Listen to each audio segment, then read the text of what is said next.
시작해도 되겠습니까? 네. 네. Ready? 네, 미아레디입니다. 수고 많으십니다. 모두 그 스피커를 꺼주세요. 여러분들이 말하실 때만 스피커를 켜주시면 됩니다. Please turn off your microphones and only turn them on when you would like to make a comment or given the right to speak.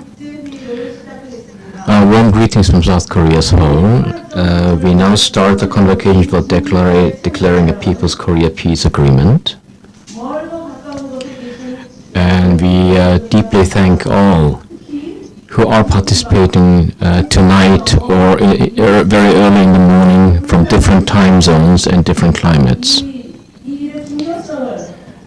This shows that we are all aware of the significance and the urgency of bringing about peace on the Korean Peninsula.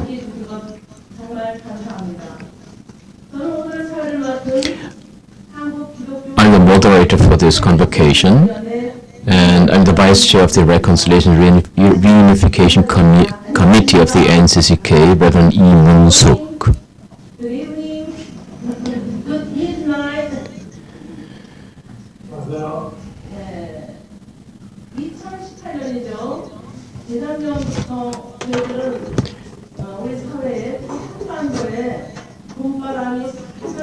I remember it to have started in 2018 when we all felt a nice spring breeze easing the tension between the North and South Korea.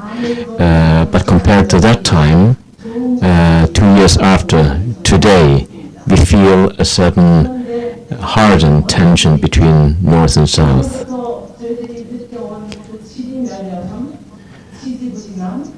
But we all feel a bit dragged behind.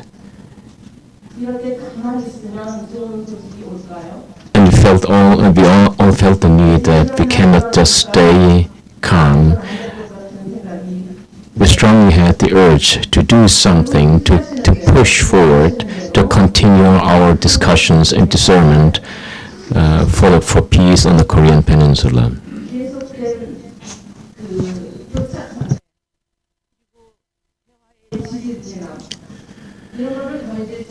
The heightened tensions and the lack of discussions and dialogue between the North and South brought us back to the table and for preparations to do something on the civil level.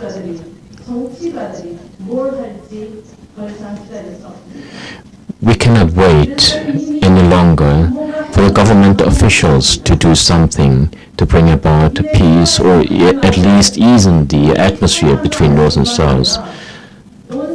So we strongly felt the need that the civil sector needs to do something, that we should reinitiate the process of the discussion for peace and unification in Korea. It is well known that COVID-19 is preventing us from doing other meetings or even physical meetings, but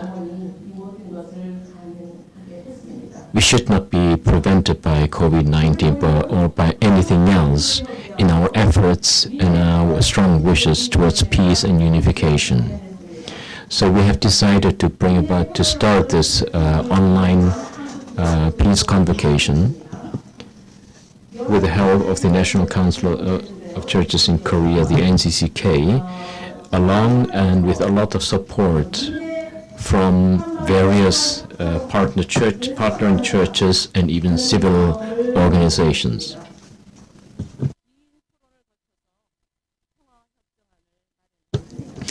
After a long time of discussions and discernment, we have finalized the first final draft for the People's Korea Peace Agreement. And today we have come together in the cyberspace in order to declare this agreement. We trust that you have all seen the first final draft and we trust that you have already read it and are ready to bring us comments and some new suggestions. 저마다 한반도 평화 승리를 위해서 커다란 족적을 남겨온 단체들입니다. The supporting and partnering organizations in the discussion and preparation process for this meeting and the agreement itself are all very well known and have been deeply involved in the peacemaking process on the Korean Peninsula. We feel very gifted to be supported by these very professional organizations with a lot of engagement and compassion. And we thank God and to all our members for the long time of discussions to finalize the first draft of the agreement.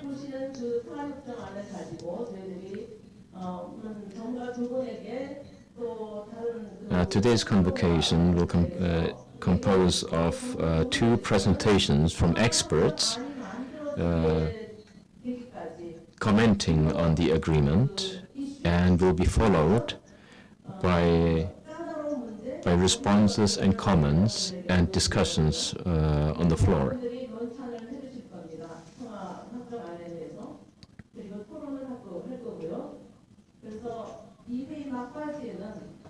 And at the end of this convocation, we believe that we will be able to conclude this meeting with an official declaration for the People's Korea Peace Agreement. Let's start. Before we engage in deeper discussions and discernments,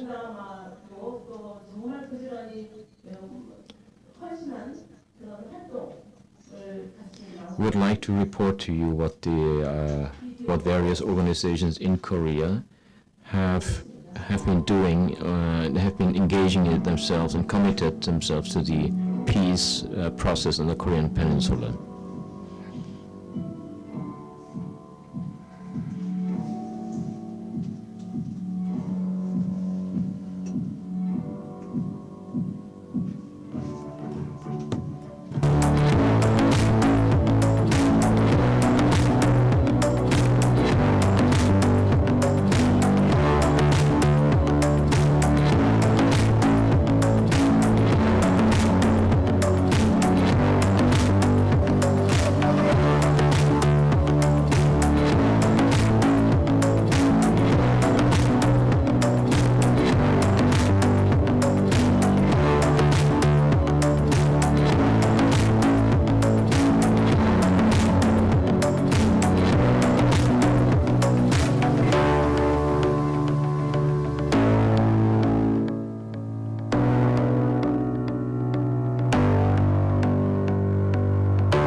한국, 미국, 일본, 그리고 북한, 중국, 러시아 등 한반도 평화와 밀접하게 관련되어 있는 나라들이 아직은 평화협약을 만들 수 있는 국제 외교적 정치적 환경을 못 만들었는데, 이럴 때일수록 우리 민이 중심이 되어서 평화에 대한 기조와 방향을 만들어 나가는 것이 무엇보다 중요한데, 이번 기회에 민의 평화협약안을 만들어냈다는 것은 역사적인 의미가 있는 일이라고 생각하고, 우리가 평화협약을, 이 민의 평화협약을 근거로 해서 반드시 빠른 시간 내에 이루어내야 된다고 생각합니다. 수고하셨습니다.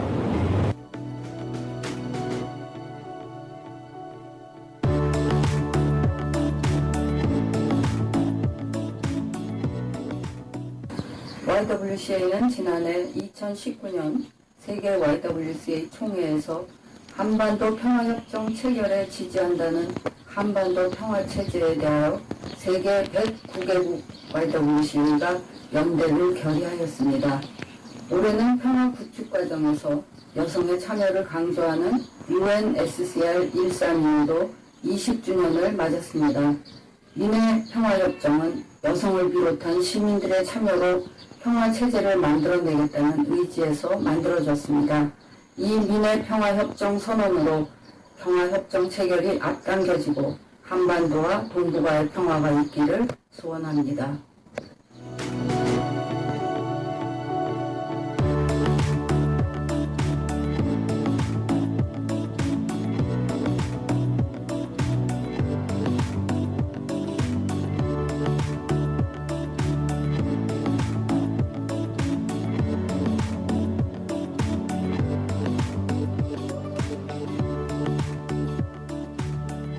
In the name of the Protestant Church of Hesse and Nassau, and from the bottom of my heart, I send greetings to the International Zoom Convocation declaring a People's Korea Peace Agreement. We share the deep longing of our sisters and brothers in Korea for peace and reunification. We agree, ending the Korean War after 70 years and concluding a peace agreement must be the first step toward ending this conflict and for peace. We support all your efforts towards a declaration for the People's Korea Peace Agreement. I wish the conference a successful outcome and God's blessings. Hello everyone. I am Yoichi Noguchi of the Niwano Peace Foundation. It is my great pleasure to send congratulations to the civil society in Korea and NCCK for their creative efforts to make a draft of Korea Peace Treaty. I wish this draft will be finalized soon and be used as the basis for a peaceful reunification of the Korean Peninsula. I pray for the success of this convocation. Thank you. Thank you very much for inviting ICANN to speak on the aspects related to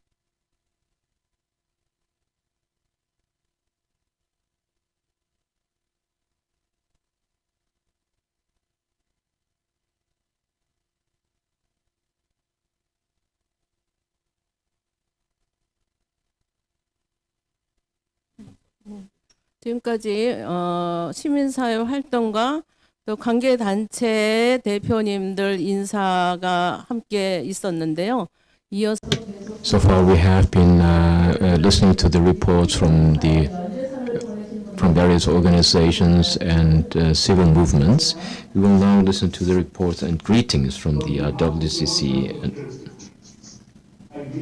In the name of God, our Father, our Lord Jesus Christ, and the Holy Spirit, as you gather to declare the end of the 70 years of Korean War and to call for the replacement of the armistice agreement with the peace treaty, as this year, 2020, marks the 70th anniversary of the start of the Korean War.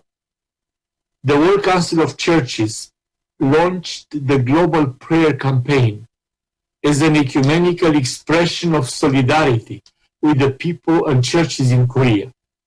As a part of the Global Prayer Campaign, the World Council of Churches also launched the joint peace message with the World Council of Churches member churches and the National Council of Churches from countries that involved in the division and conflict in the Korean Peninsula. It also called for an immediate formal declaration of the end of the Korean War and swift steps towards the adoption of a peace treaty to replace the 1953 Armistice Agreement as a starting point for further progress towards the realization of a permanent peace regime on the Korean Peninsula. In the joint peace message together, we also confessed that the reunification of Korea cannot be pursued by armed force and coercive means, but it only can be achieved by peaceful means. The mission you gather together is to pursue a true peace as faithful witnesses to our Lord Jesus Christ. For he is our peace. In his flesh he has made both groups into one and has broken down the dividing wall that is the hostility between us. I am sure that this gathering of the Declaration for the People's Korea Peace Agreement will make a tremendous contribution to peace and reunification on the Korean Peninsula, and it would be a crucial step towards denuclearizing the Korean Peninsula. I also pray that the long-divided Korean people may heal the wounds of division and conflict, find again their common identity and shared future, and provide leadership and inspiration for peace in the Northeast Asian region and throughout the world.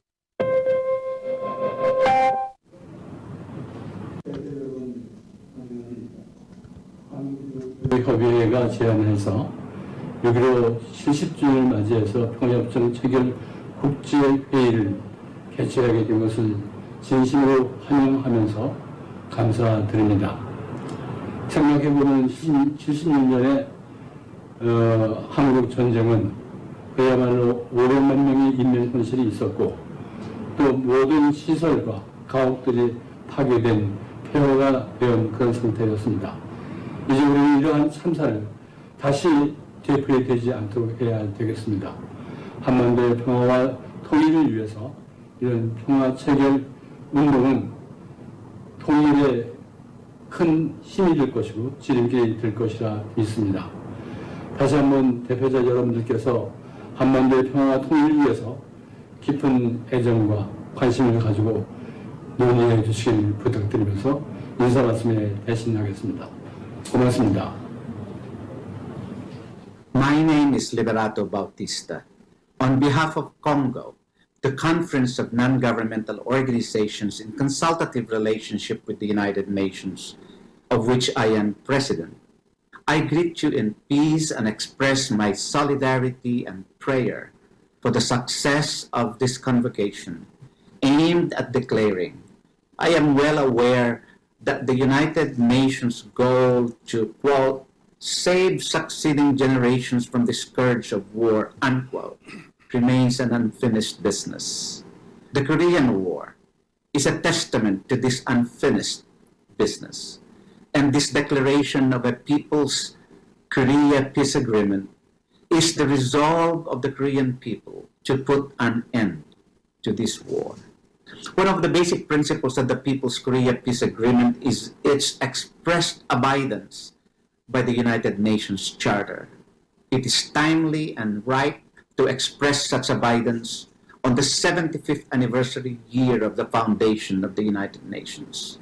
The UN Charter established the World Organization to be at the apex of solutions to the major global challenges that are necessary conditions for building a peaceful world.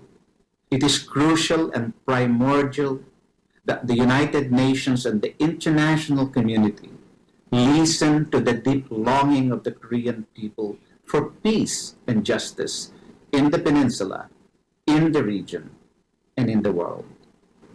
It has been an honor and privilege to accompany you in this struggle and pilgrimage for justice and peace for many years. I look forward to the fruition and fulfillment of your dreams. On behalf of 활동보고 해주신 Thank you very much for your report on your activities and your video greetings. It gave us a very strong feeling of solidarity. Thank you very much. We will now proceed with the General Secretary of the NCCK, Reverend Dr. Lee Hongjong. On behalf of the National Council of Churches in Korea, I would like to express my heartfelt thanks to all of you who participate in this convocation on People's Peace Agreement. I'd like to briefly express the historical background and spirit of this convocation in this very brief manner. Since the high tide of the imperialism in the 19th century, the Korean people have been destined to suffer the violent vortex of hegemonic struggle among imperial superpowers as a series of foreign invasions and colonial dominations coalesced into a tragic national division. In the wake of World War II, the USA and Soviet Union, in the early stages of Cold War, decided to divide the Korean peninsula into two separate zones along the 38th parallel.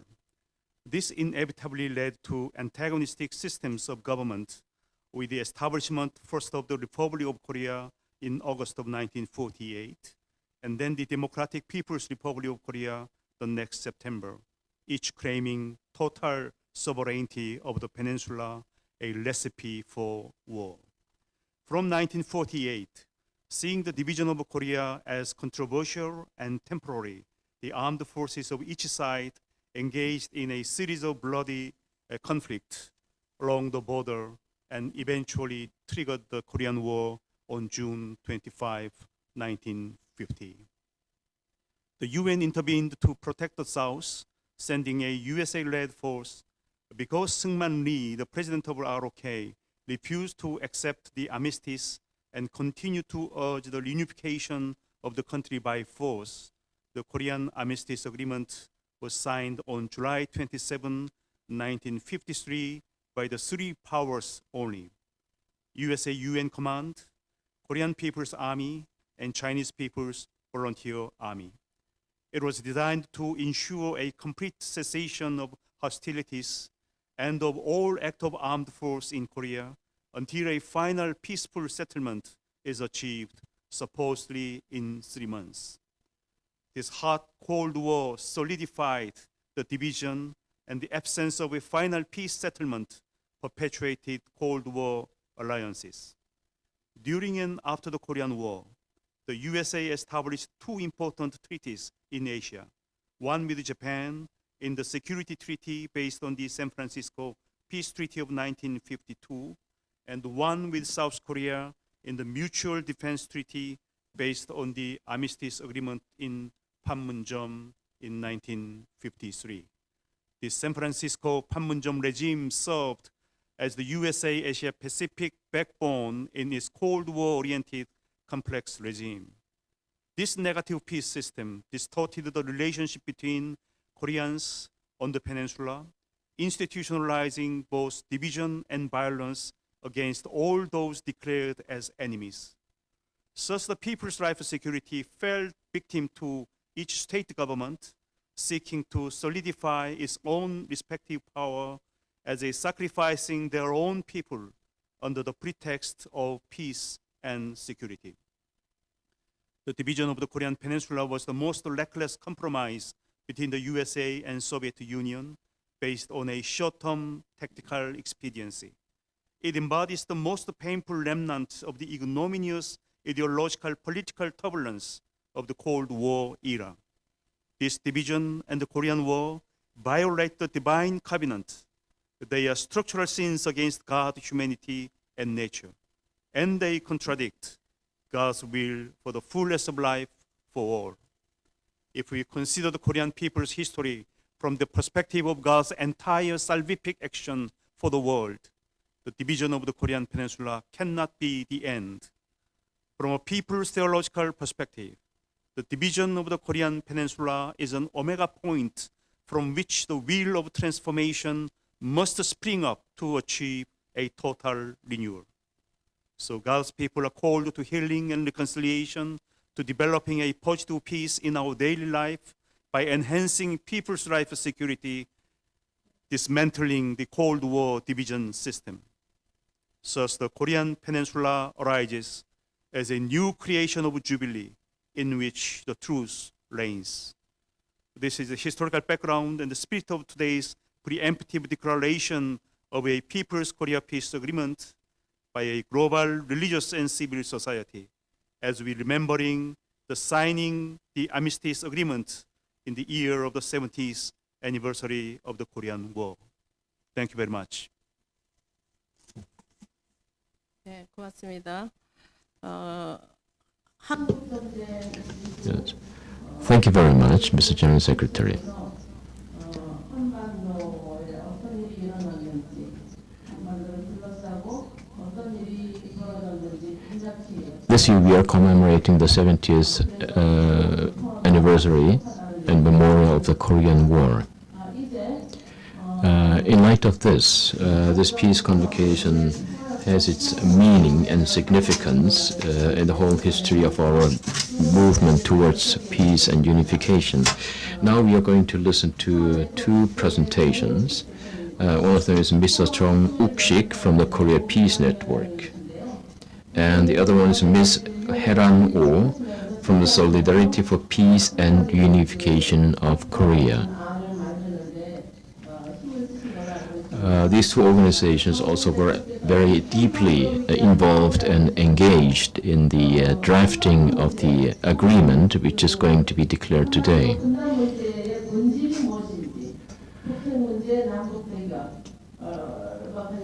In the process of the drafting, these two representatives of these two organizations were especially focusing on the principle and basics of the agreement. Now I am giving the floor to our presenters. Thank you.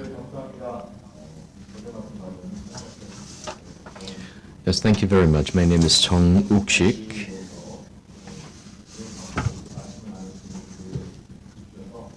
And I'm the director of the Peace Network in Korea. I hope you can hear my voice clearly. Because of the COVID-19 situation, we are now all in this online cyberspace, and I'm going to present about the crisis in the Korean Peninsula and the solutions. You can find this material in your handbook on page 54.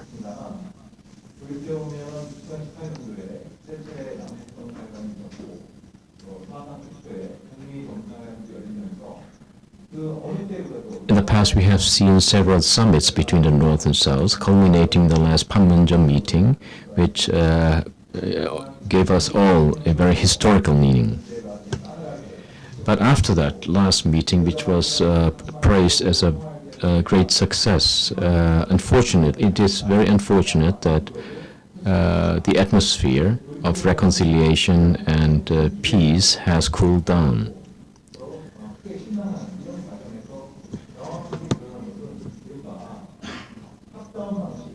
We cannot, we have to see that there is a certain disappointment, especially on the way all the series of summits and meetings were organized, especially from the people's perspective, because those were government officials. That means it was rather a top-down way of discussing peace and unification in the Korean Peninsula. But now, seeing the situation that all the efforts of getting closer to each other have been cooled down, we must say that the people's perspective is becoming even more significant, if not one of the decisive factors in the peace process on the Korean Peninsula.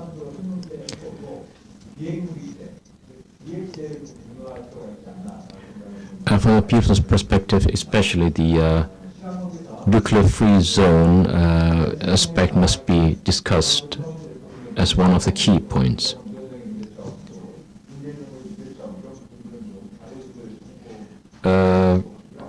some critiques or constructive critiques can be found in the material, but I would like to just stress briefly what I would like to stress with my paper.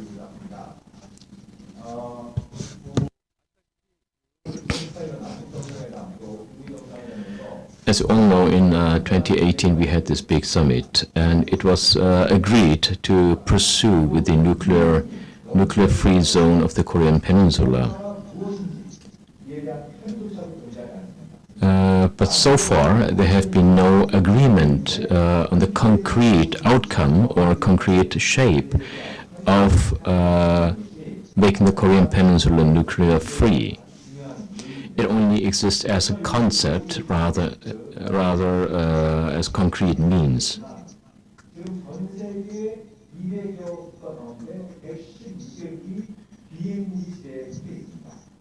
Among 200 countries in the world, more than 120 countries are living in a nuclear-free zone.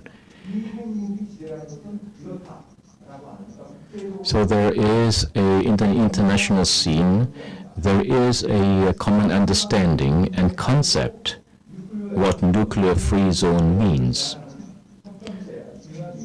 So I think from the people's perspectives,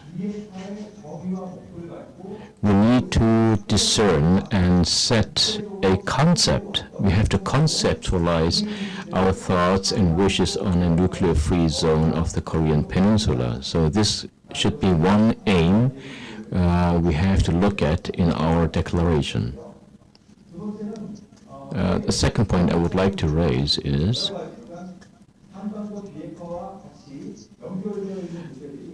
in connection with the nuclear-free zone of the Korean Peninsula,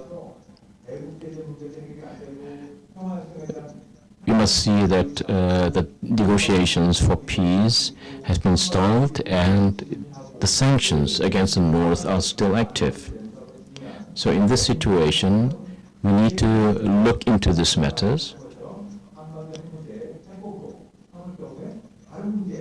and realize and recognize that the nuclear-free zone and the matters of sanction and negotiation for peace and unification are connected.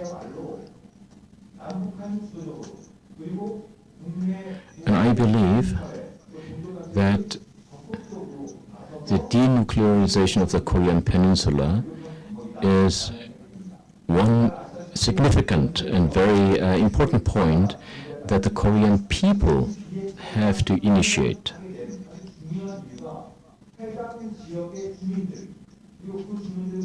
Because we remember that in every region or in any region where there were nuclear weapons or nuclear facilities, the people's initiative managed or succeeded in various ways in order to solve various issues because of these nuclear facilities or even weapons.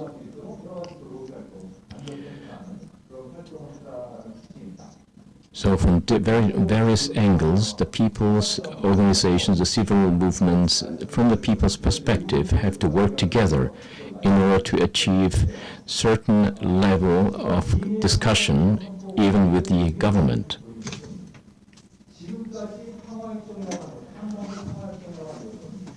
Until now, all peace agreements were based on North Korea's abandoning its nuclear project. So denuclearization has been always regarded as a means toward the end. So that means it was only regarded as means in order to bring about peace.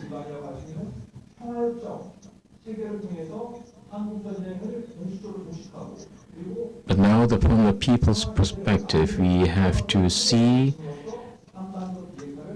that the peace agreement is the first thing we need to bring about in order to talk about the next steps, including denuclearization. So, from our position, we say that we have to discuss this on official levels,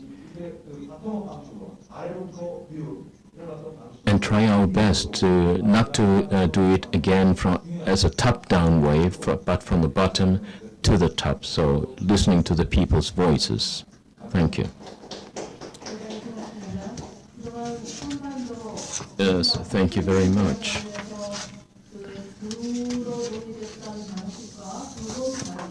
I think Mr. Chong brought us some new insights on the process of denuclearization from a totally different angle.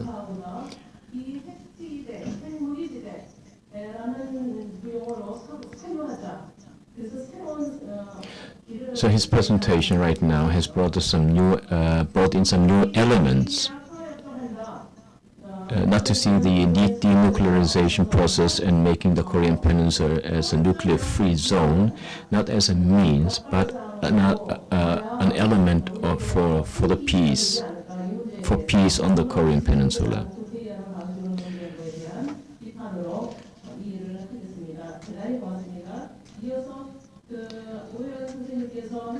The next presentation will be given by Ms. Oh Heran. Should you have some questions or comments, please send those by the chatting function of this Zoom application. Those will be collected and taken into consideration at the end. Thank you. Hello, I'm Ms. Oh Heran from the Solidarity for Peace and Reunification of Korea.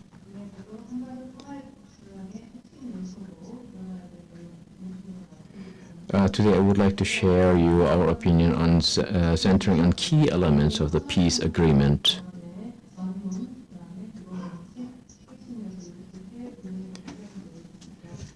The paper is in your material, in your handbook on page 58.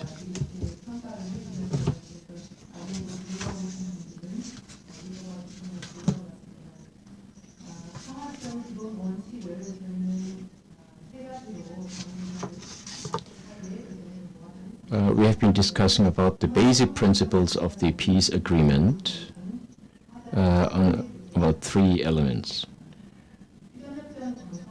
The basic principle, the parties to the peace agreement for the Korean Peninsula are divided into 4 parties: South Korea, North Korea, the US, and China.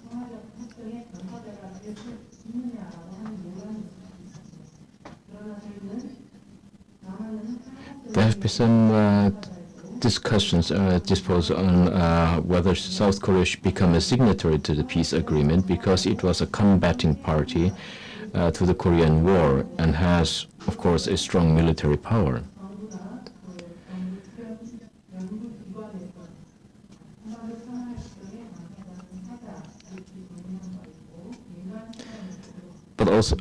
But not only on the official governmental level, but also on in the civil movement, South Korea is very often stressed to be a member of the signatories because it is directly involved in the peace process.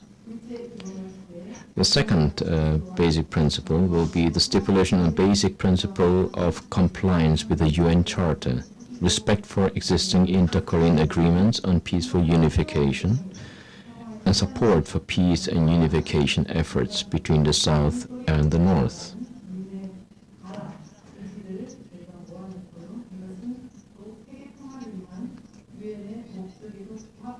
And we strongly feel that the people's perspective in this is strongly supported also by the UN Charter. The third basic principle will be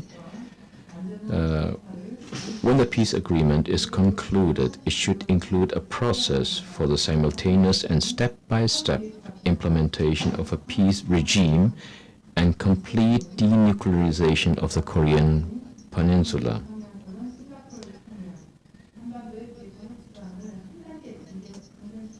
So it should try to lift up, to level up the Panmunjom Declaration as well as the Singapore Declaration and find new ways in order to revive the discussions on peace and unification on the Korean Peninsula.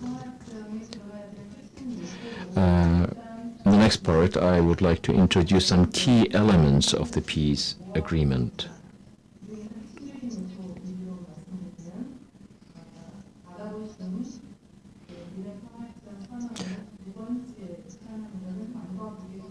In the second clause, which refers to the border between South Korea and North Korea, should not refer to a national border, but should be expressed as a policing border. Because this reflects the people's unified perception that inter-Korean relations are a special relationship within one nation, rather than between two nations.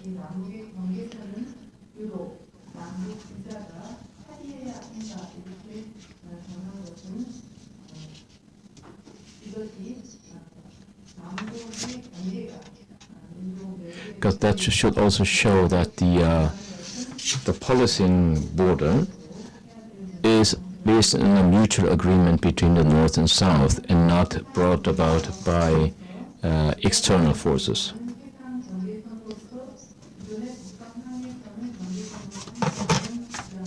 The next point will be regarding the maritime and air boundaries, which are not stipulated in the Armistice Agreement. The next one will be about the fourth and fifth clause, which is about non-aggression and normalization of diplomatic relations. And the sixth clause, replacing domestic laws in violation of the peace agreement.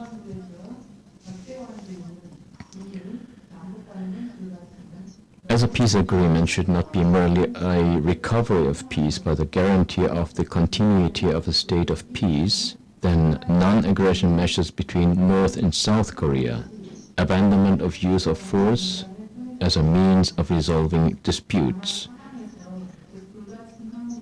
However, in clause 4 on non-aggression, the reason why the parties are listed separately as the way they are in the sentence, the parties to the peace agreement, the South and the North, DPRK and USA, shall refrain from the threat or use of force under any circumstances, is to take into account some differences in the discussion process.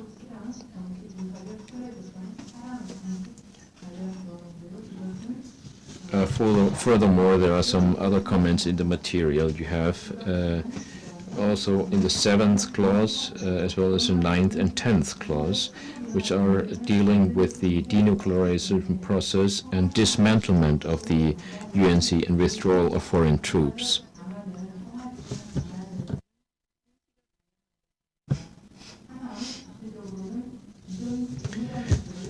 For example, in clause 3, the transition of the existing demilitarized zone into a peace and ecology zone means the transformation of the DMZ to a symbol of war and division into a symbolic place for peace and coexistence. So removing the fear of military tensions and surprise attacks between the two Koreans is an indispensable task for the establishment and stability of a peace regime on the Korean Peninsula.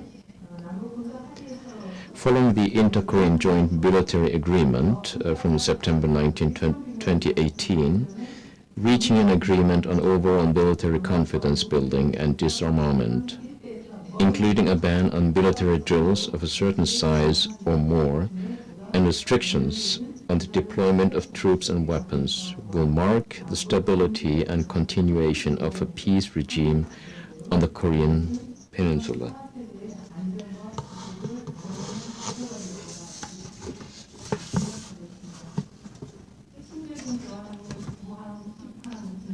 Another key element of the agreement is, as mentioned, in the 9th clause and the 10th clause, which are regarding to the denuclearization process and dismantlement and withdrawal of foreign troops.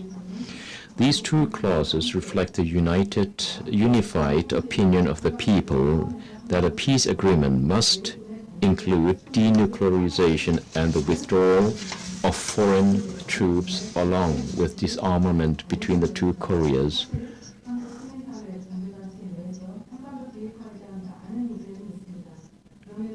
Despite many differences on the denuclearization of the Korean Peninsula within Korean civil society and religious organization, the section collected here and I quote, the DPRK shall dismantle this part, is one of the greatest achievements of the People's Peace Agreement on page 61 in your material. Clause 10, which is regarding to dismantling the UNC, step-by-step withdrawal of foreign forces, is natural in that the dismantling of the UNC is an expected measure following the complete end of the Korean War. However, there are still some disputes also in the domestic scene, especially in the political level. But at the time of effectuation of the peace agreement, foreign forces shall be withdrawn from the Korean peninsula is a meaningful achievement and accomplishment by the resolve of the organization led by the NCCK.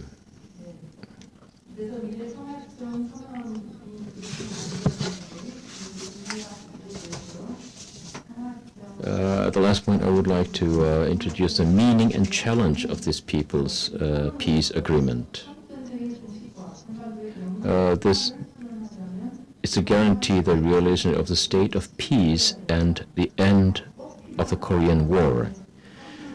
And in order to bring about permanent peace on the Korean peninsula, this means that the stage is set for the popularization of the peace agreement movement.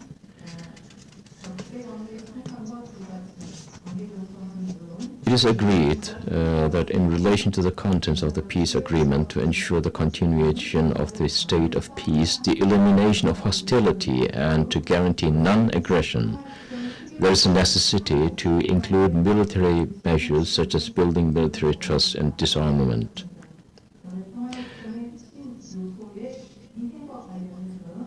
And for the realization of a peace agreement, this means the preparation of a stepping stone for upgrading the movement for the discussion for and realization of a peace agreement.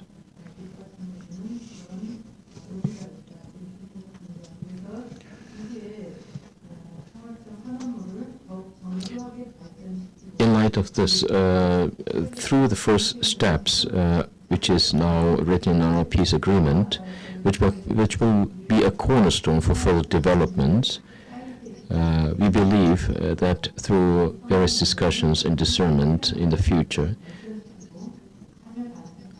this agreement will be more refined and appear more comprehensive. Thank you.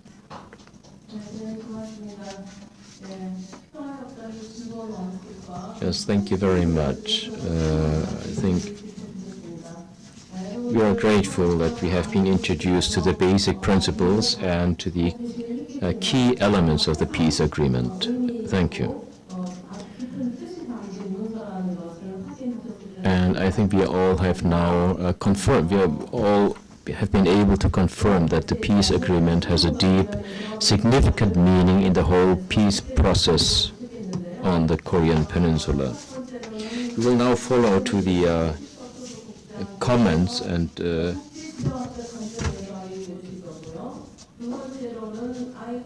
responses to the presentations.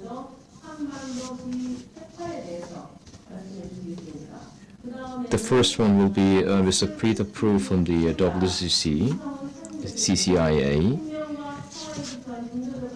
and Professor Lee Ansunga from Pax Christi Korea. And then we will have Diana Högsta from ICANN, and Dr. Christine Ahn, a comment from the women's perspectives. And from the National Institute for Unification, Dr. Seo Po-hyuk. Yes, Mr. Peter Prue.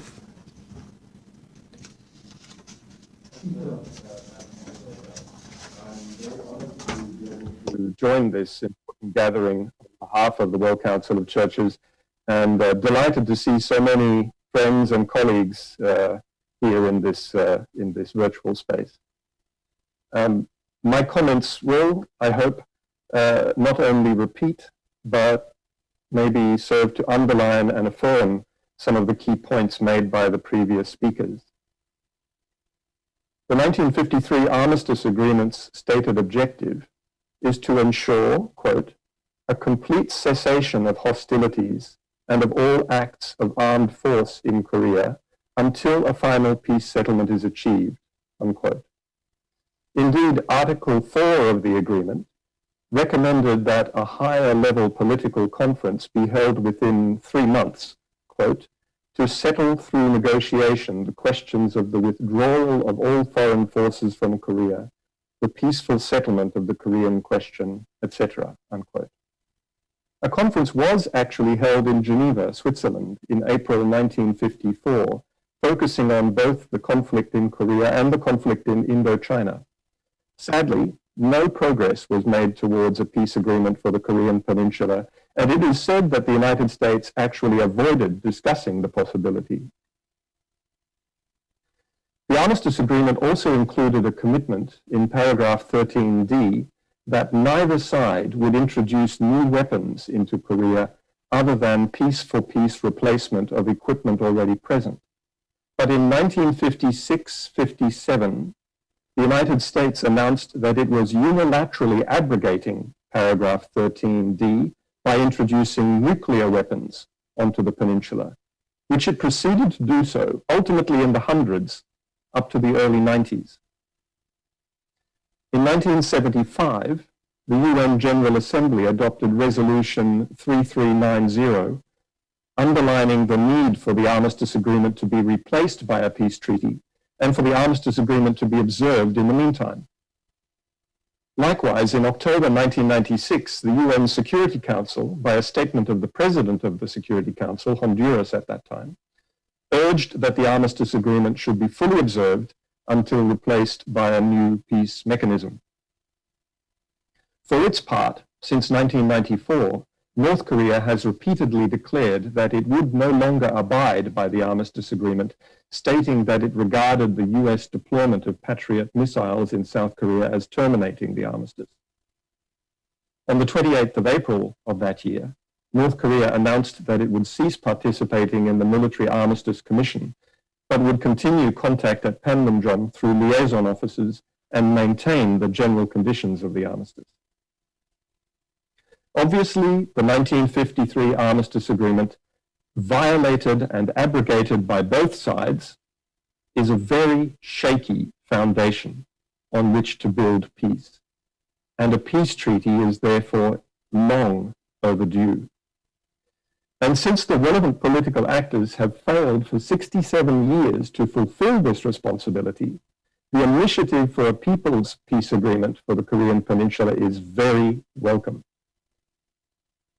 I understand this initiative as a provocation in the best possible sense and guideline for action by the responsible political authorities. As the text makes clear, the People's Peace Agreement, quote, declared on the 70th anniversary of the outbreak of the war, should turn into an official peace agreement that shall be concluded by the contracting parties before July 27th, 2023, the 70th anniversary of the Armistice Agreement, unquote. It urges the concerned countries, quote, to start negotiations as soon as possible, unquote, based on the principles and contents of the People's Peace Agreement. Now, one factor of legal and political significance here is the correlation between the parties to the 1953 Armistice Agreement and those who should be parties to any peace agreement. As we know, South Korea never signed the Armistice Agreement due to President Syngman Rhee's refusal to accept having failed to unify Korea by force. This left North Korea and the United States on behalf of the UN Command as essentially the only parties to the Armistice Agreement. But it is very clear, as foreshadowed in the People's Peace Agreement, that at a minimum, any viable peace treaty must be subscribed by both South and North Korea and by the United States and China. The text emphasizes the step-by-step realization of a peace regime, which is a critical point to underline. The failure to adopt an incremental step-by-step approach to the realization of the Panmunjom and Singapore commitments is largely the reason for the subsequent collapse of that process. Similarly, the different understandings and expectations on both sides regarding the complete denuclearization of the Korean Peninsula had much to do with the failure of this most recent political opportunity. Accordingly, it is helpful that this text proposes more specificity in that regard, stipulating that the DPRK, quote, shall dismantle its nuclear weapons, unquote, while the ROK and the United States, quote, shall remove its nuclear umbrella from the Korean Peninsula, unquote. Indeed, it might benefit from even more specificity as to what removal of the nuclear umbrella should entail. The resumption of diplomatic relations between the parties as proposed in the text, and specifically between the US and the DPRK, is obviously key, as is the removal of those measures and behaviors that have historically poisoned the environment for peace, that is, threatening military exercises, heavy sanctions, and neutral slander. Personally, however, I doubt that a blanket exclusion of any threat of attack or use of force under any circumstances, as proposed in the text, is practicable, since the right to self-defense will always be reserved. While some other elements normally included in the construction of peace agreements may not appear in this text, I do not think that that is the real purpose and intent of this initiative.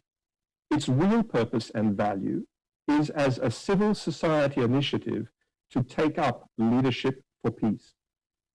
Quoting the preamble to the People's Peace Agreement, as those connected to the political and military power centers turn a blind eye to the people's longing for peace, protecting their own vested interests, the people will seek transformation themselves. Thank you. 고맙습니다, 피터.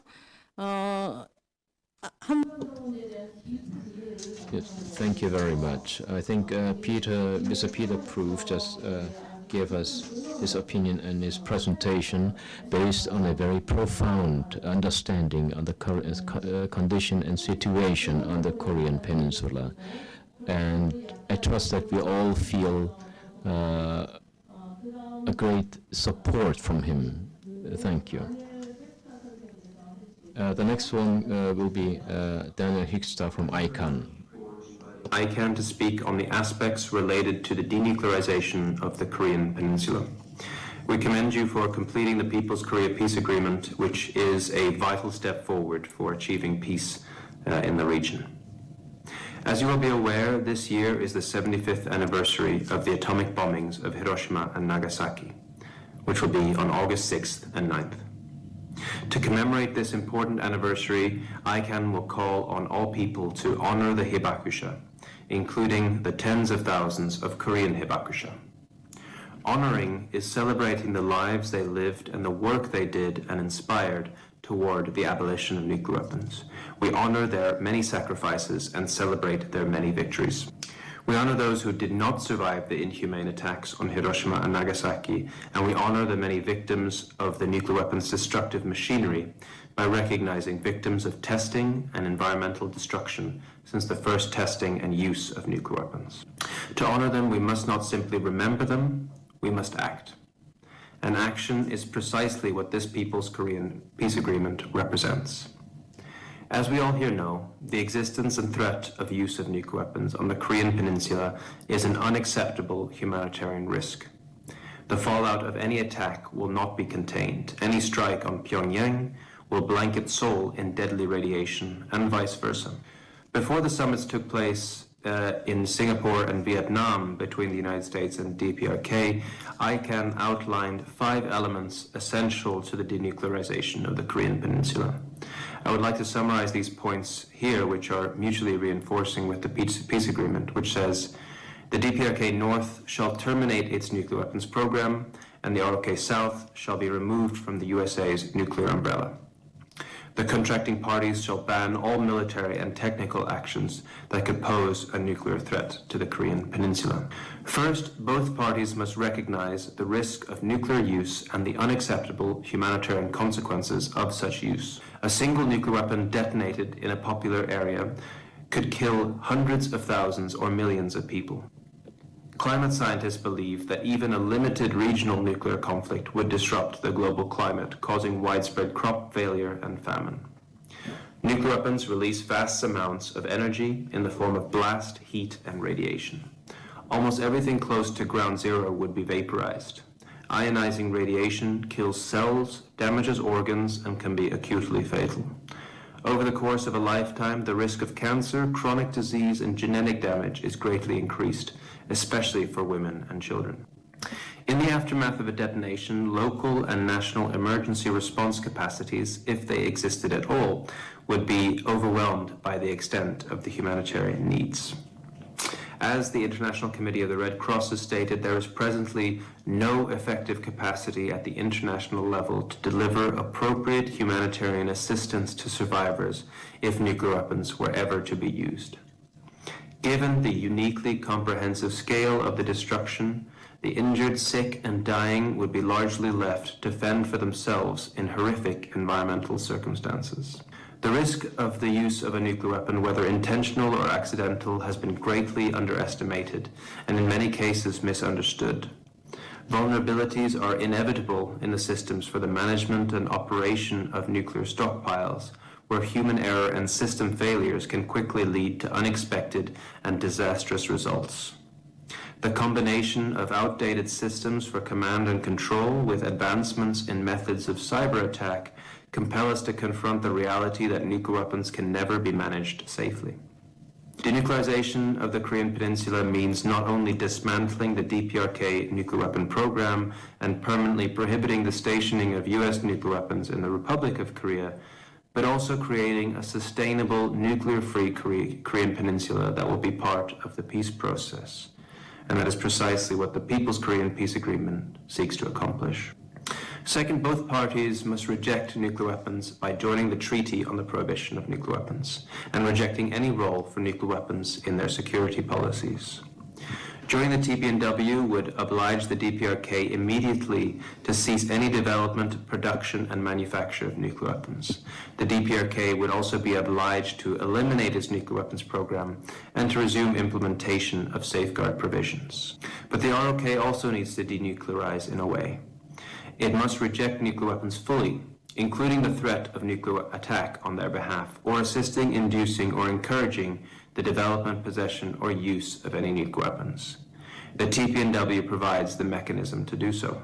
The ROK's public support for the U.S. nuclear umbrella has been expressed in several ways. For example, a 2017 joint statement between the United States and the ROK makes clear the United States, quote, commitment to provide extended deterrence to the ROK, drawing on the full range of United States military capabilities, both conventional and nuclear, end quote. In addition, in 2013, the United States and the ROK agreed on a joint tailored deterrence strategy. While the strategy itself remains classified, the public communique confirms that the United States has extended a nuclear umbrella over the ROK. Joining the TPNW would commit the ROK never to allow the United States or other nuclear-armed state to station nuclear weapons on its territory. It would further commit the ROK to reject extended nuclear deterrence as an element of its security policy. In effect, to opt out of the US nuclear umbrella. The third element, the DPRK must submit to a verifiable and time-bound plan for disarmament. Under the TPNW, the DPRK would work with a competent international authority, most likely the IAEA, International Atomic Energy Association, to develop and implement a time-bound, verifiable, and irreversible plan for the total elimination of its nuclear weapons program. In the interest of time, I won't go into detail on the last two elements of ICAN's 5-point plan, but they're also fairly self-explanatory. Fourth, I should say, the DPRK must ratify the CTBT, and that the DPRK must join the NPT and commit to global nuclear disarmament. But to conclude, I would just like to come back to the 75th anniversary and the historic role played by those who have experienced the horror of nuclear weapons firsthand. North and South Korea the DPRK and RK join the TPNW would be the best way to honor and remember the tens of thousands of Koreans who are victims of the bombings of Hiroshima and Nagasaki. This should happen while many of the Korean hibakusha, survivors of the attacks, are still alive to witness the closing of this painful chapter. It's an honor to deliver a message to you and to participate in this event. Your work is truly inspirational, and you can count on ICANN's support in pushing for denuclearization and peace on the Korean Peninsula. Thank you very much. Yeah, thank you very much, Daniel.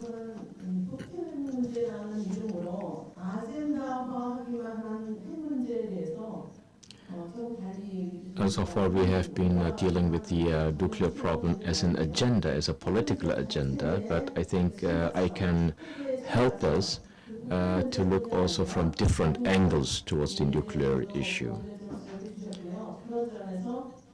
Most significantly, that nuclear problems and nuclear wars are a decisive threat to our livelihood. The next response will come from Dr. Anselmo Lee, the co-representative of Pax Christi Korea. I deeply thank you all for having me. As you all know, the Pax Christi Korea was established last year from the Pax Christi International.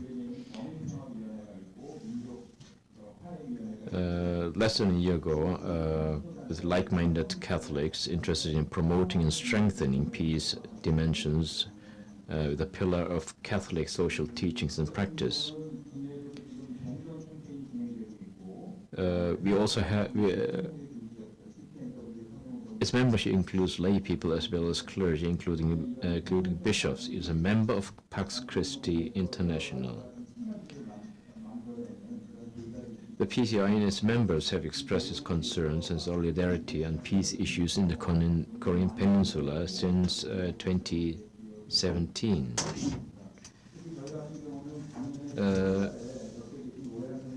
Last year in November, we have been launching a campaign for national reconciliation.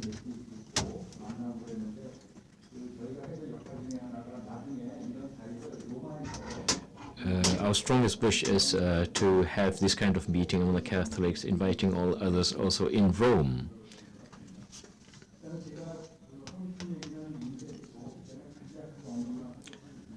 I will just briefly report you, because the material is already out. The peace agreement is both written in both Korean and English, but I think there are some nuances to be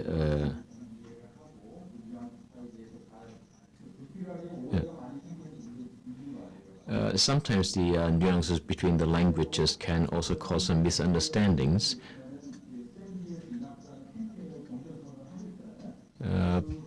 Because I think the 70 years of Korean War, which is a campaign of the Catholics, 70 years is enough. It also stresses that a peace treaty should be established. But I think we should try to express it in a more positive sense.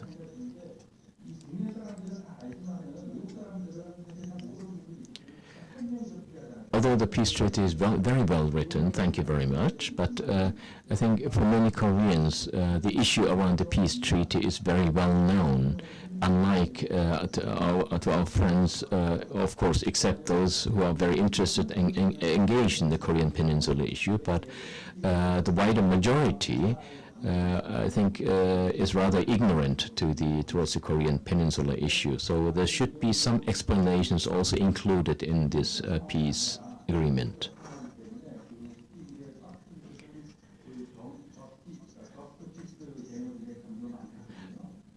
And also to the term of peace, since Pax Christi International is promoting the very active term, active understanding of peace in terms of justice and just peace.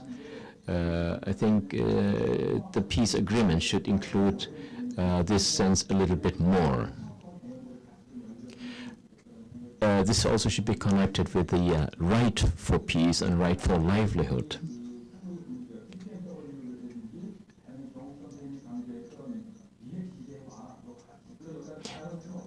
Also, the points regarding denuclearization and nuclear-free zone should also be more constructively stressed in a more clear manner.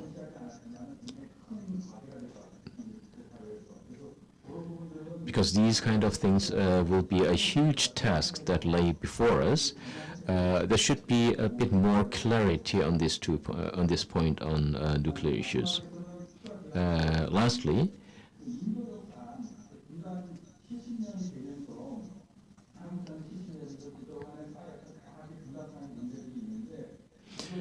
since the Korean War, we all know that 70 years have passed, so there must be a lot of problems already accumulated and already rooted in our society.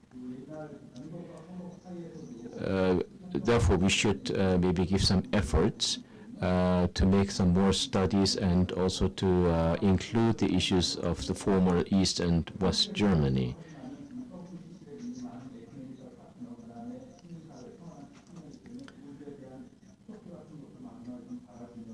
It is very nice to see our international friends, especially WCC and other civil organizations, to be in solidarity with us. Thank you.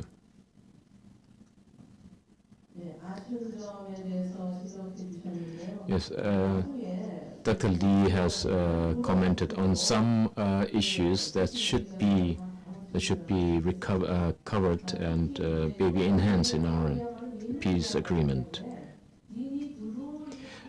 But I think the common understanding should be that this is a people's declaration that should not include or carry too many technical or even political expressions, but should be rather easily understood and easily read by common people. I think this was a basic concept we had in Korea. Now I would like to invite Dr. Christina Ann to give us her response from the perspective of women. Thank you for inviting me to be part of today's gathering, and it's so great to see all of my friends who have been working with us to achieve peace and the reunification of Korea. I feel a tremendous responsibility to give the women's perspective, given that women represent half the world's population, but I'll try to do my best.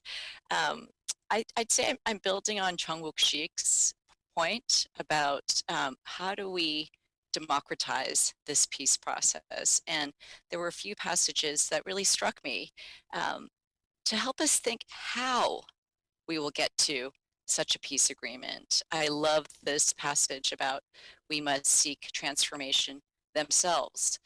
We need to form an inter-Korean body, an international peace watch group.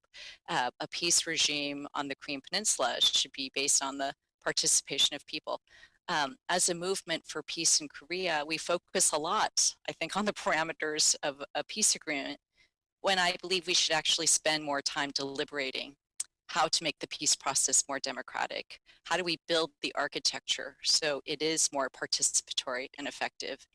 And central to that must be the inclusion of women. If we look at the long history of peace negotiations, whether between the US and North Korea or North and South Korea, almost all the officials were men. I just ask us, would we be in the state of war if women had a seat at the table in Panmunjom in 1953? I think we have to ask, why are women's perspectives so vital? We know that women are disproportionately impacted by war and militarization. In the chaos and brutality of war, women also experience sexual violence. And after the war, women are left to rebuild families and the communities. We'd have to deal with damaged men for whom violence has been normalized. But instead of dwelling on that, I think we need to focus on how significant women are as powerful agents for peace. many people don't know this, but in 1951, as the bombs were dropping down, 21 women from 17 countries, they traveled to North Korea to document the devastation and to call for an immediate cessation of the war. In the 1990s and 2000s, women from North Korea, South Korea, Japan, they met to discuss how to resolve the unended war.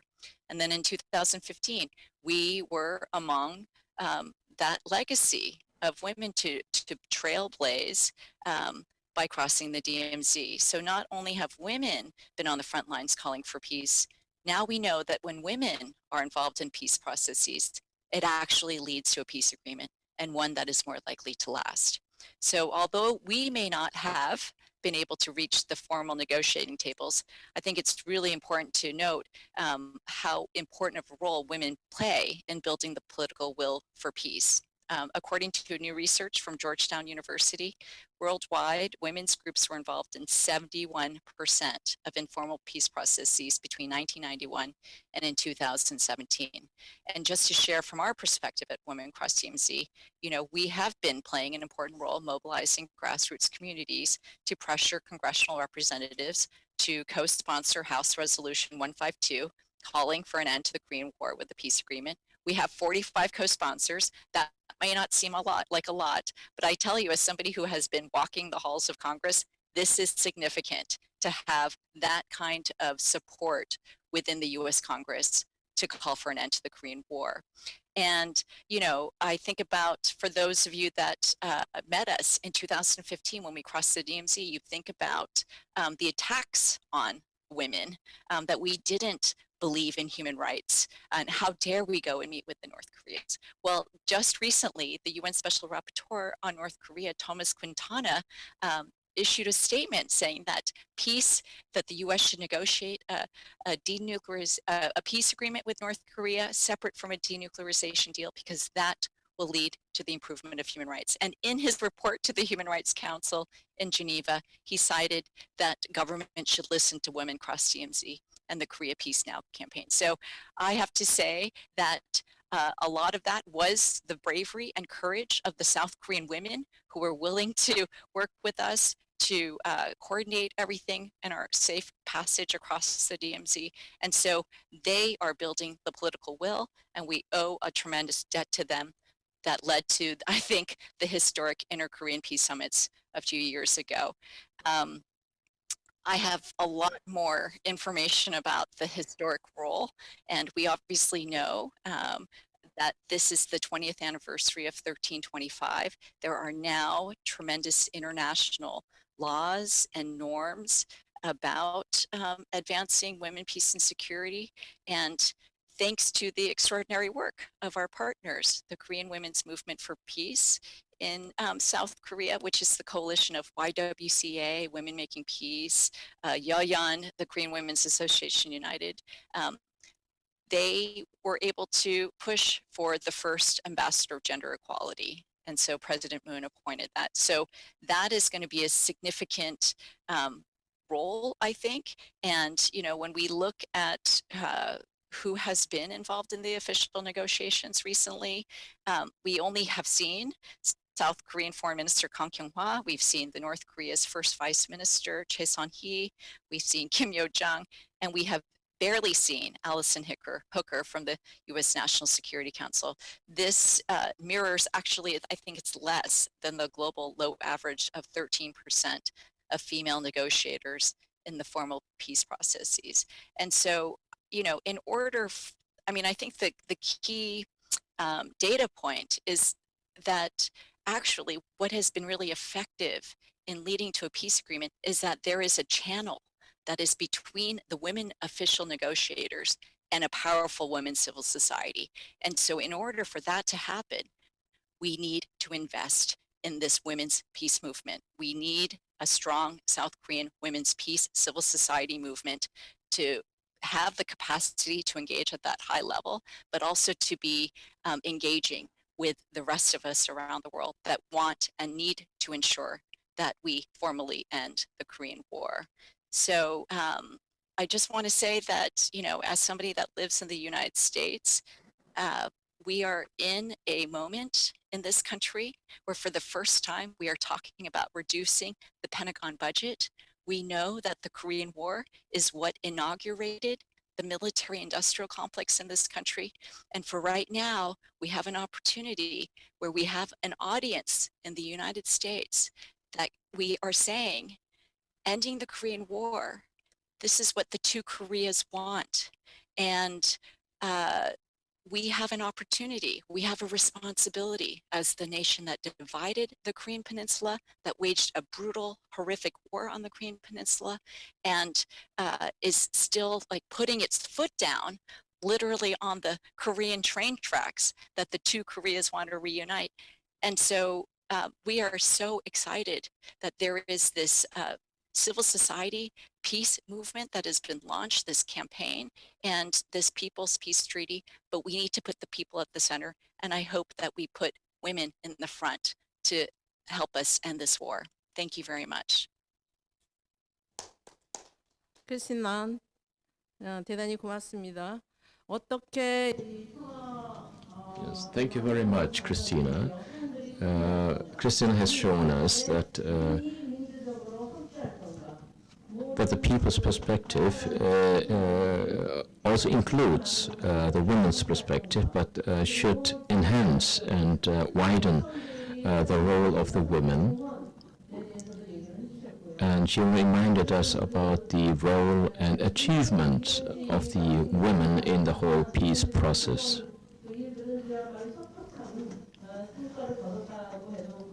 Because we see already in the history of the peace negotiations that the role of the women has played a very significant role, if not decisive.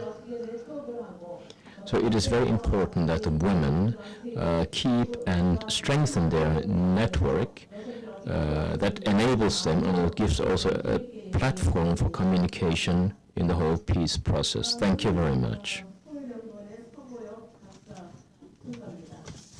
The next one will be from the National Unification Institute, Dr. Seo Bo-hyuk.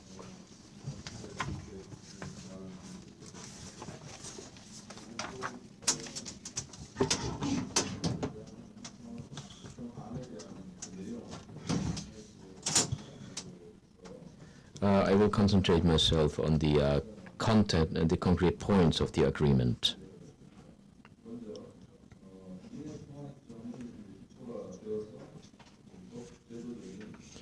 My first perspective will be a people's agreement and a legal institutional peace agreement. Through that, I would like to show the legal structure of this peace agreement in order to achieve legality as well as publicity of the peace agreement. A legal institution and institutional peace agreement can be based on a people's peace agreement. While the former presents specific agreements and action plan, the latter contains principles and directions.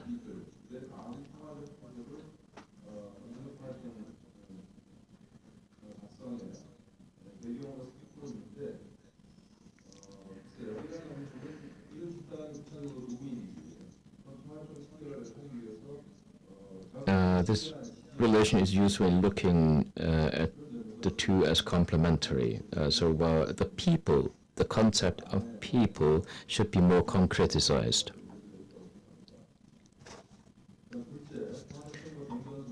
The peace agreement and the end of war declarations. I think we will see a new minister in this department very shortly, and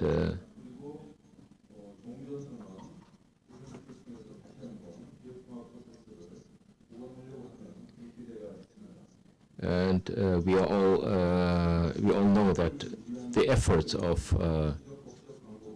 shortening the budget and also the war games have been a conclusion of all our efforts.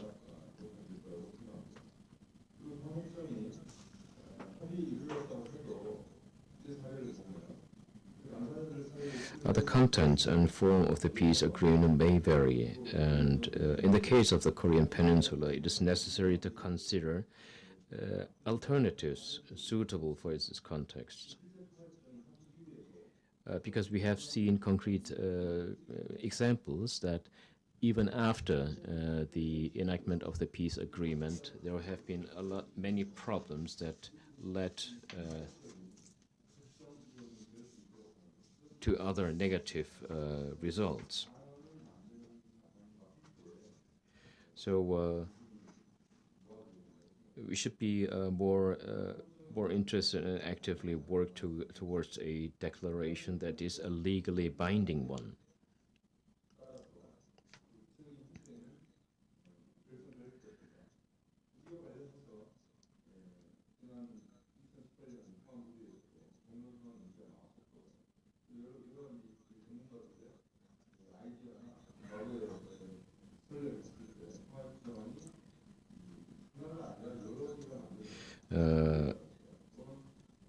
The peace agreement, as well as the declaration of the end of war, can be divided into various parts because it should carry a comprehensive meaning, and of course, on the basis of it as a legally binding agreement and a political declaration.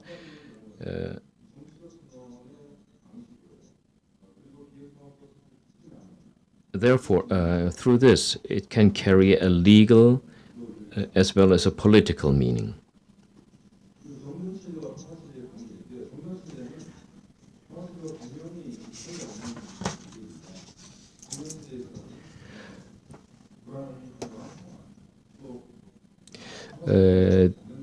In a condition of armistice regime, it's certainly a phase that differs greatly from a peace regime because it is just a temporary state of not going to war yet. So so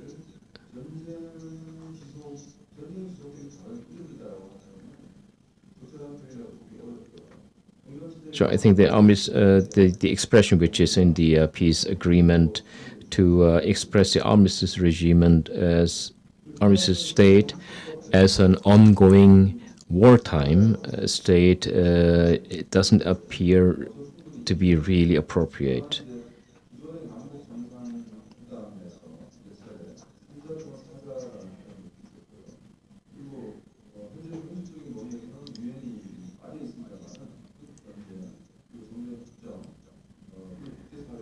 So I think the basic principle of the peace agreement must stress that the agreement stands in the view of the public, and this should be reflected in its principles. So it should also include a common memorial and remembrance of war victims in order to be based on the People's Declaration. And education on war and armistice regimes from the point of view of a peace ecology and guarantee of public participation in the process of the peace building process itself. So these kind of elements should be included in the peace agreement in order to make it more comprehensive. On the contents of the peace agreement, I would like to stress that I think the contents regarding actors can be categorized as all parties to the agreements, North, South, or North Korea and USA, and peace-loving people of the world. So we need to concretize and categorize the actors which are expressed in the peace agreement.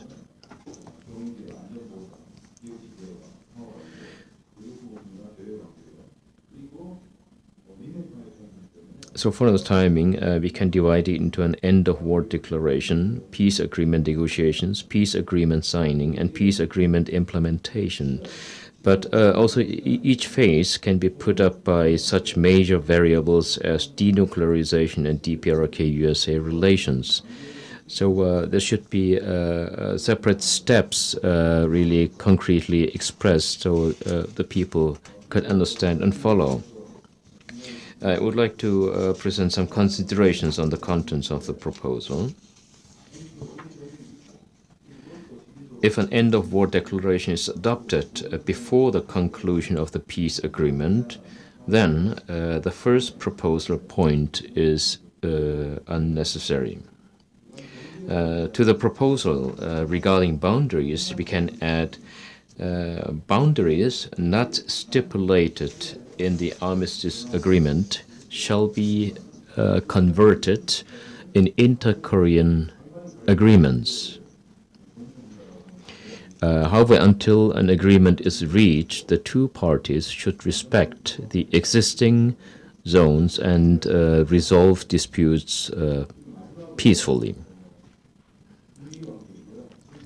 Regarding the DPRK and USA relations, the DPRK and the USA, with the aim of normalizing diplomatic relations, will enter into negotiations while the two parties make efforts to create mutual trust through intergovernmental dialogue, exchanges, and support.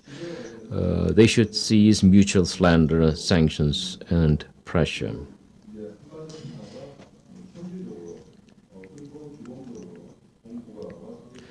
One additional proposal may be that the Korean Peninsula is directly related to peace in Northeast Asia and world peace, and the concerned nations will work together to ensure the peace on the Korean Peninsula. Thank you. Yes, thank you, Dr. Seo.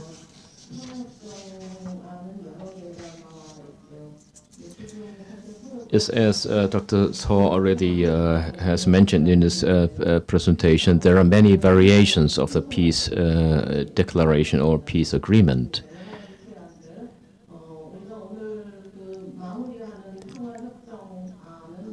Since we are in the process of finalizing a declaration from a final draft, I would like to suggest that we should have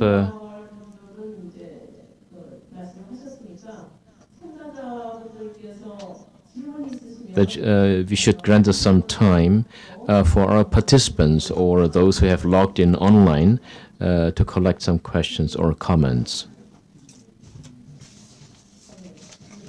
As mentioned earlier, we are collecting comments or questions through the chatting function.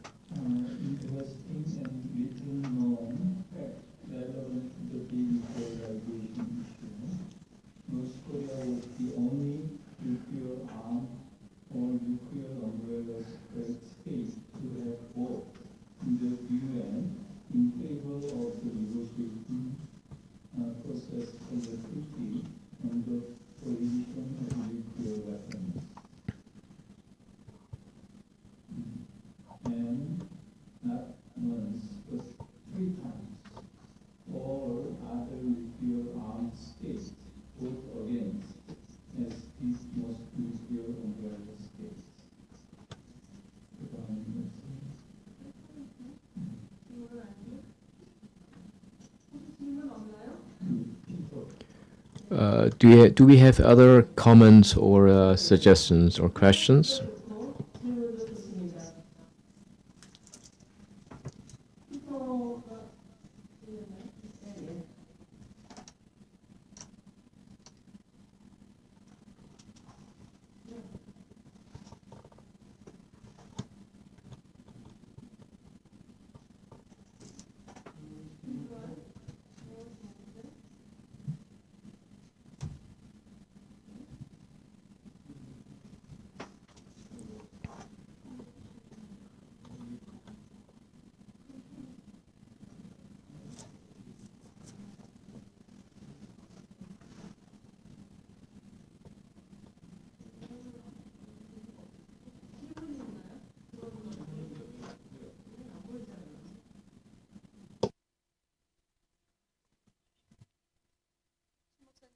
예, 피터가 하는 거는 코멘트.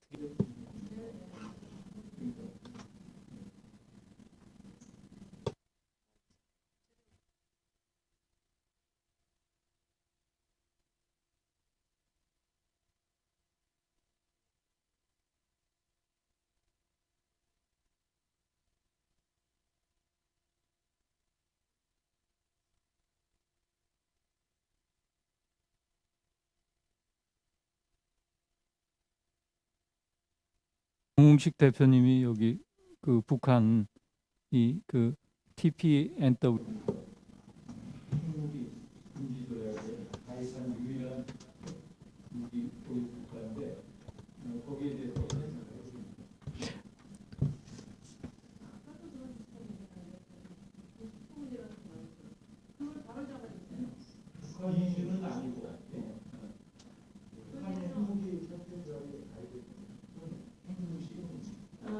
정우식, I want you to clarify the reality about North Korea's involvement in nuclear or entity.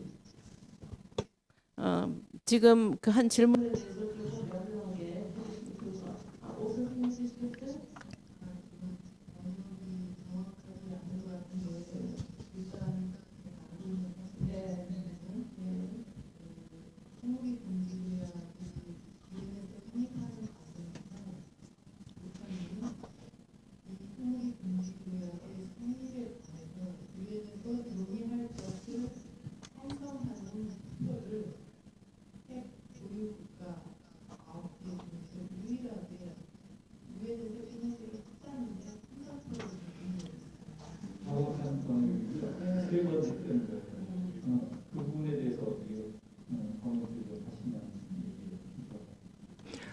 We are tonight discussing about the comment which came from Mr. Peter Proof that the North Korea, being a nuclear country, has voted in favor of the Treaty on the Prohibition of the Nuclear Weapons.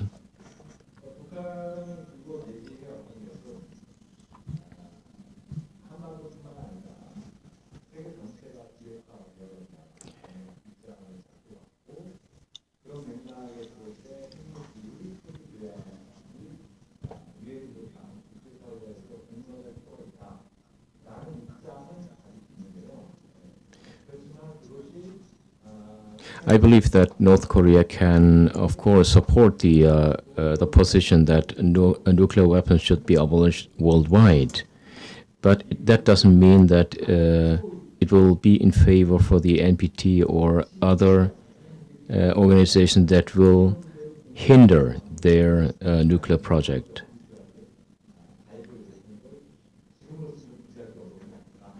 I believe that North Korea waved that in favor, because if nobody gets nuclear weapons, then it is everyone.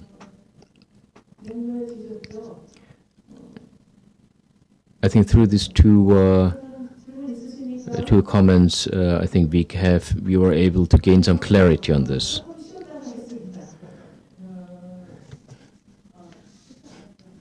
So I think we can grant us a little break through a nice song.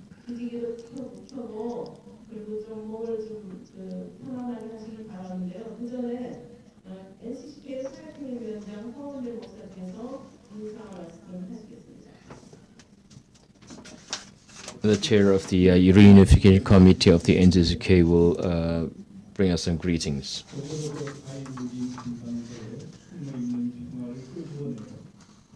I want to bring out the peace hiding in the Korean Peninsula and exchange in a nightmare, and to enjoy a comfortable world.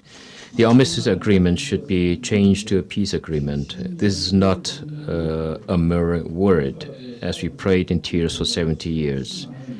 We became a fighter and went into battle. We shouted countless statements in the streets, traveled the world seeking solidarity.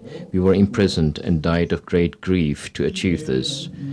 Behind this are the large and deep tears of the Korean Peninsula that come from division. The urgency of the division of the Korean Peninsula has led us to seek peace.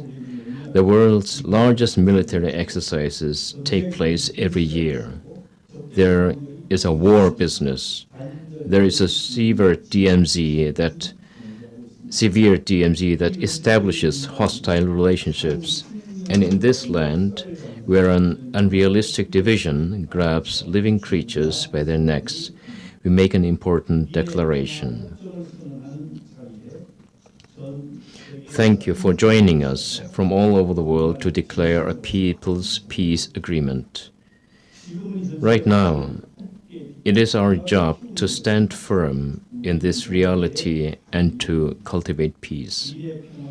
I hope that in this peace declaring a people's peace agreement, the peace of the future that begins on the Korean Peninsula will be widely shared with all of you. Again, I express our sincerest gratitude to you. Thank you very much. Now we will listen to a short song and to grant us a great break.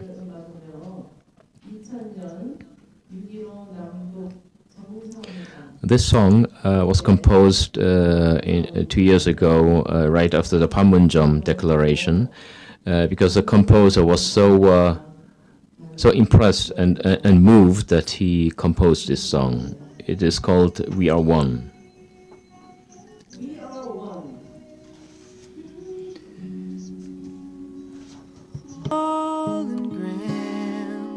We will lay down our guns. We are one. In the rage through the war, we have shared pain before. In our grief, when it's done, 우리는 하나, 우리는 하나. Hello, Joshua. Hello. Where the Derek. earth touches sky, we are born, we all die. Where the clear waters run, 우리는 하나, 우리는 하나. When the light touches land, over sea, over sand, when each day has begun, we are one.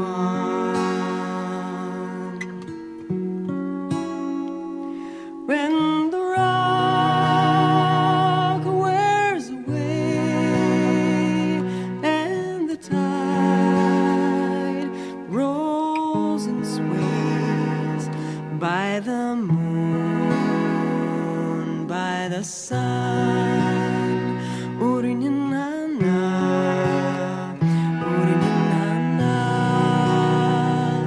Where the earth touches sky, we are born, we all die. Where the clear waters run, 우리는 하나, 우리는 하나. In the soft of the night, we are learning not to fight. In our hearts, in the drum, we are one. In the birth of a child, through the fierce and the mild, in our daughters and sons, 우리는 하나, 우리는 하나. Where the earth touches sky, we are born, we all die.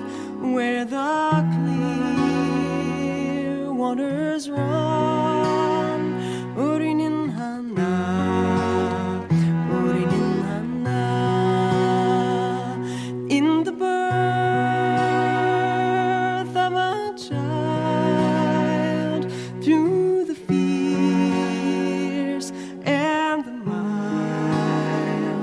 in our daughters and sons. We are one. We are one in our daughters and sons. We are one. We are one.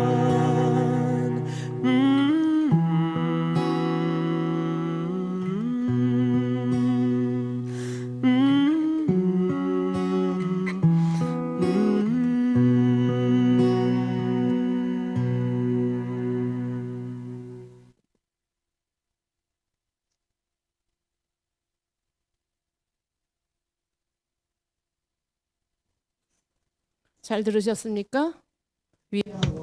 I hope you enjoyed the song "We Are One." It was a beautiful song. Thank you very much.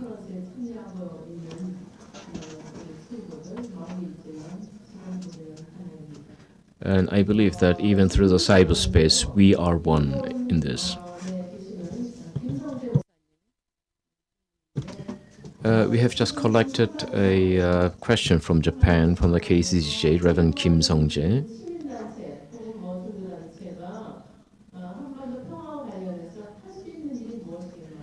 The question is, what can be done from the Japanese civil societies and religious organizations in order to be more active and engaged in this peacemaking process for Korea? Seems to be a very significant and very delicate and difficult question.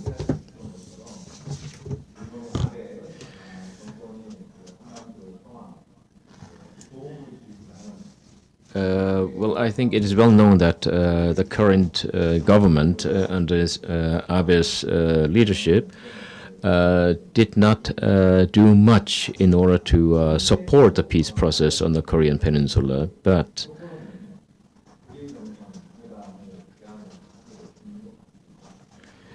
in the same time, Abe proposed a summit between North Korea and Japan.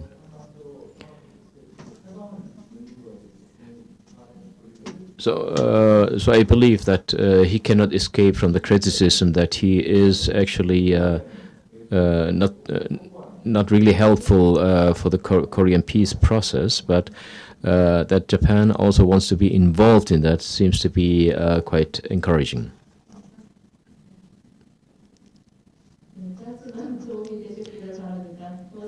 Yes, thank you very much.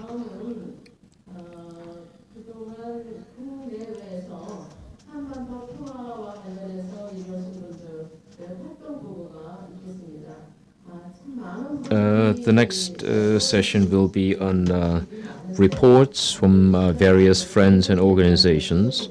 There are many, domestic and international. Since we are a little behind time, I would like to ask you to not to exceed 5 minutes for each report. The first will be from the AP Forum of the North American Churches, Mr. Derek Duncan.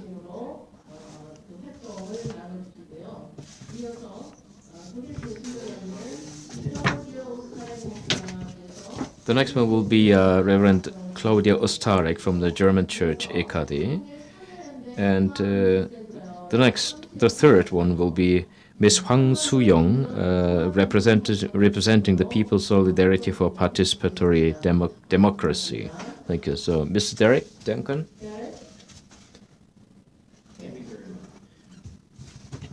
Hello, and I'm very pleased to be here. I'm Derek Duncan with Global Ministries of the United Church of Christ in the U.S. and Disciples of Christ in the U.S. and Canada, together with Patty Talbot of the United Church of Canada. I co-chair the Asia Pacific Forum, and it's in that capacity that I was asked to share about the forum and some of our recent collective and individual members' work with partners to build peace on the Korean Peninsula. The Asia Pacific Forum is an ecumenical table made up primarily of North American denominations and mission agencies that engage in ministry throughout Asia and the Pacific. Most of us have close partnerships with Korean churches, So our forum is a place for shared focus and collaboration on work with those partners. Korean peace and reunification have been a priority on the agenda of APF for years. For example, every year the APF sponsors a workshop on Korea at the large Ecumenical Advocacy Days conference in Washington, D.C. This has been an opportunity over the years for hosting delegates from the National Council of Churches Korea and other partners to educate faith-based advocates about the importance of issues related to Korean peace and reunification, and to press these concerns with the U.S. Congress, the State Department, and other policymakers. In past years, I and other APF members have accompanied Korean delegates in critical lobbying to oppose U.S. war games, increased militarization on Jeju Island, and the deployment of the THAAD missile defense system. Recently, both at advocacy days and through our own respective advocacy mechanisms, national letters, lobbying, we both spoke up against Trump's early threats of fire and fury and other provocations against North Korea, and urged support for the historic and the Panmunjom. The APF has made a central focus of our collective advocacy the endorsement of a Korean peace treaty to formally end the Korean War and to shift the focus of U.S. negotiation on the peninsula. In 2017, the Asia Pacific Forum coordinated the NCCK delegation that toured the U.S. promoting the peace treaty campaign. Many of our denominations have passed resolutions or pronouncements that commit our communions to work for peace and reunification, and generally call for us to engage with the Korean Christian Federation, the DPRK, and with South Korean partners to advocate for a peace treaty. Engage with local churches, with our various conferences and presbyteries, and our denominational Korean American caucuses and peace groups to learn about and work on issues like sanctions relief, denuclearization, family reunification, and humanitarian access. Pacific Forum members also participate with other ecumenical coalitions. Just for example, recently some of us have supported the coalition work shepherded by Dan Jasper and the American Friends Service Committee to seek congressional support for the Enhancing North Korea Humanitarian Assistance Act. The Church of Canada has participated with Women and last week joined the virtual Women of Faith Pilgrim team visit organized jointly by the Women's Committee and the many of us are active participants in the ecumenical forum. We've been promoting the WCC and CCK Light of Peace Prayer Commemorate 2020 as a Sabbath anniversary. The APF was planning to co-host this June in Washington, D.C., along with the National Council of Churches and the NCCK Peace Conference, and we're massacre. Some of us held virtual peace rituals and prayers for the 70th anniversary alternative. Churches will organize virtual events for education, prayer, and advocacy around the Sunday of Prayer for the peaceful reunification of the Korean Peninsula in August. As we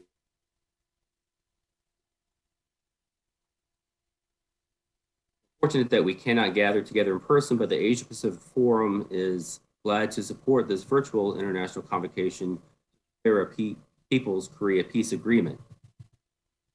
This People's Peace Agreement will be a crucial instrument to advance our collective and respective denominations. Thank you, and God bless this.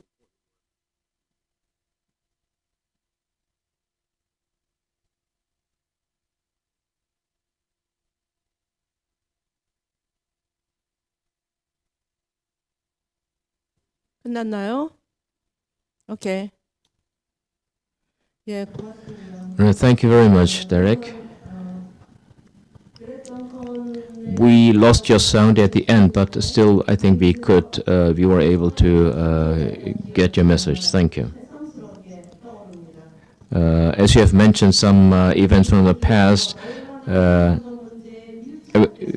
I trust we were all very moved to look into the history, the very recent history of our efforts. Especially mentioning the women's online peace pilgrimage is a very encouraging comment. Thank you. It is very good to see that there are churches and friends in deep solidarity with us. Thank you. So the next one, I would like to invite Reverend Claudia Ostarik from the EKD. Yeah, thank you very much for inviting me. I feel honored to be with you in this historical convocation. I begin with a quote. Germany and Korea are united by the painful experience of division. For Germany, it is history. This year, we are celebrating 30 years of reunification. For Korea, division remains a bitter reality.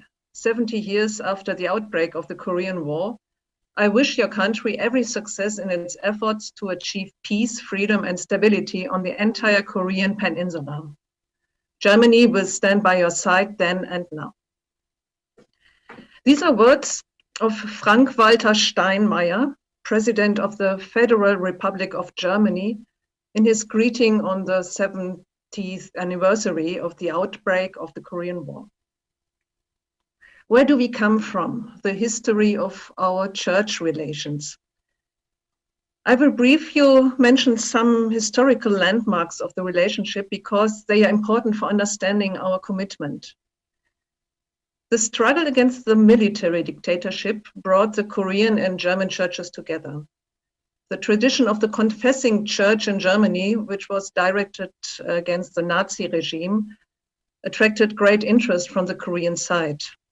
The theology of Karl Barth and Dietrich Bonhoeffer inspired Korean students. For a long time, the theological faculties in Germany were of great importance for the Korean theology. The Tonsanso process, initiated by the WCC, involved German churches from the beginning. We understand all the bilateral and international consultations and mutual visits after 1984 as part of this process. In all these encounters, the special concern of the German side, with the background of its experience of how church was involved in the overcoming of the own country's division, was to promote confidence building and rapprochement between the two Korean states and to reflect on the role of the church in this process. It must have been a special moment when Christians from North and South Korea met for the first time on the territory of the former GDR. That was in 1997 at the Kirchentag, a very big church event in Germany, in Leipzig. Or when in 2004, on international consultation with representatives of the NCCK and the KCF, the idea of the Ecumenical Forum for Korea was discussed for the first time in the Academy in Arnoldsheim. In addition to these highlights, a large number of projects, trips, and partnership events in the regional churches and mission agencies and meetings on the level of EKD had happened. Not to be forgotten is a commitment of Diakonie Katastrophenhilfe, the biggest Protestant humanitarian aid organization in Germany, in the famine in North Korea. Various projects of Bread for the World in North Korea and the commitment of the DOAM, German Ostasia Mission, together with Korean partners for almost 10 years to the right of conscious objection. Where do we stand now? The commitment to the peace treaty. As German churches, we see ourselves as an active part of the worldwide common pilgrimage for peace and reconciliation in Korea, coordinated by the WCC. Our special history of a divided and reunited country still plays a role, but it is no longer the same as it did in the last century.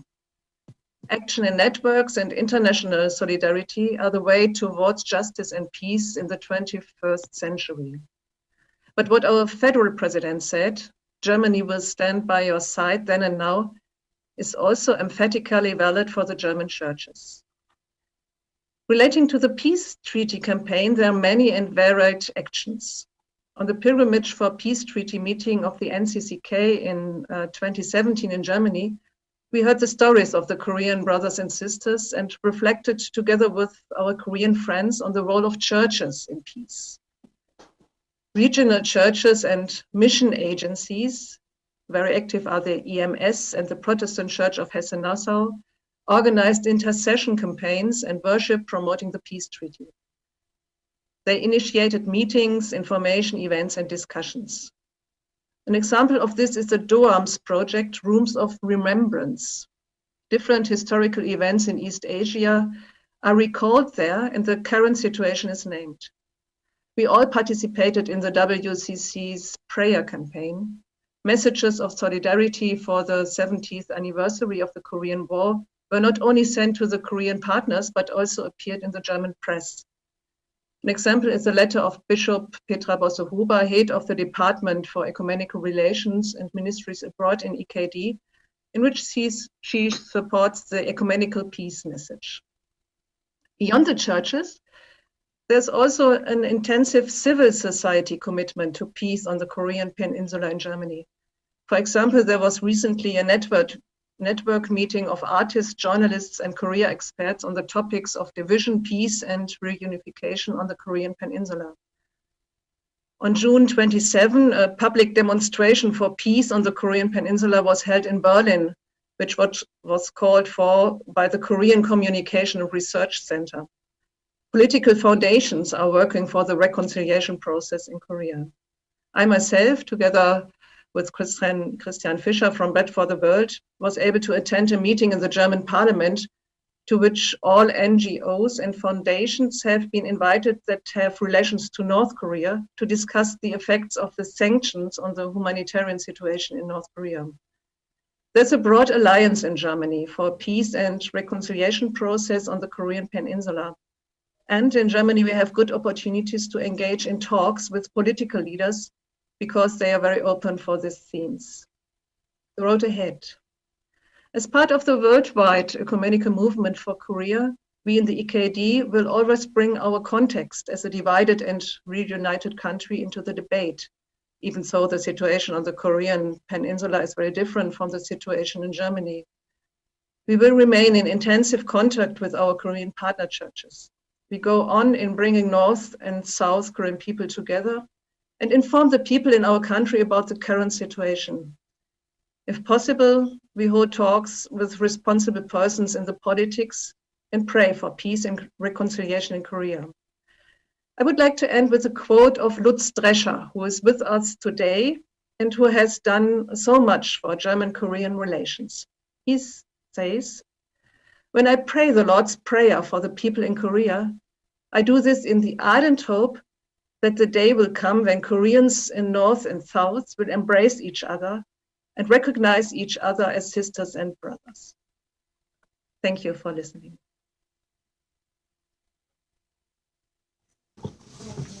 Yes, thank you very much, Claudia.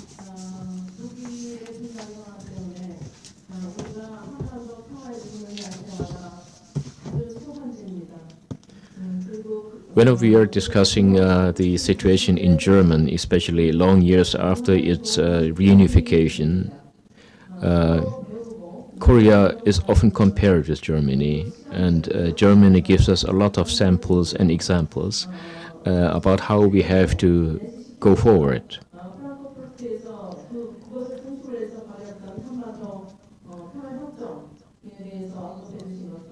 And we are grateful that you have also mentioned the NCCK's initiative and your support towards the peace treaty campaign in Frankfurt. Thank you. The next one will be Ms. Hwang Soo-young, representing the People's Solidarity for Participatory Democracy.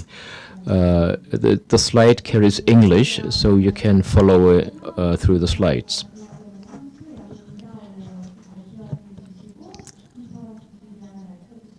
I'm deeply thankful for being invited here, and I'm also happy to see old friends of long years.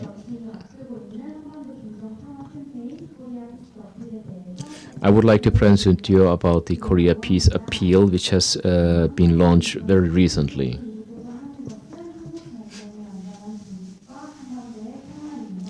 The Korea Peace Appeal aims at declaring the end of war and moving towards a peace treaty.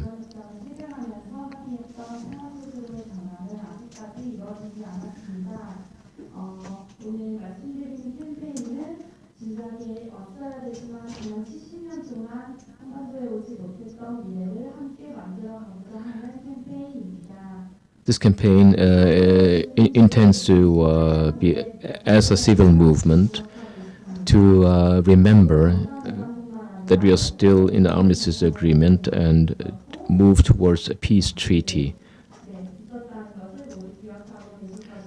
This slide shows a historic moment between the two leaders of North and South Korea. This was a very historic and a very, very moving moment, especially on the Korean Peninsula. But unfortunately, all these efforts and discussions have been stalled since 2 years.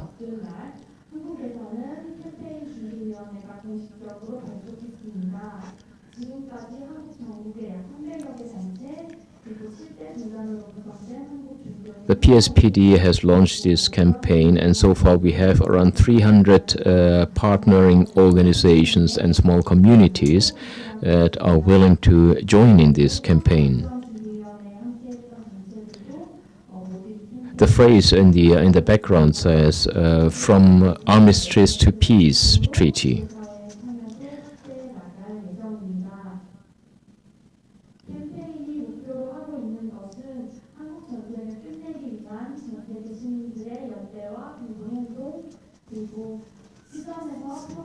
전환을 촉구하는 한반도 평화선언 코리아 피스 어필에 대한 각국 정부와 의회의 지지와 참여, 그리고 한반도 평화체제 구축을 위한 관련국 정부의 협상 착수와 성공을 캠페인 목표로 가지고 있습니다.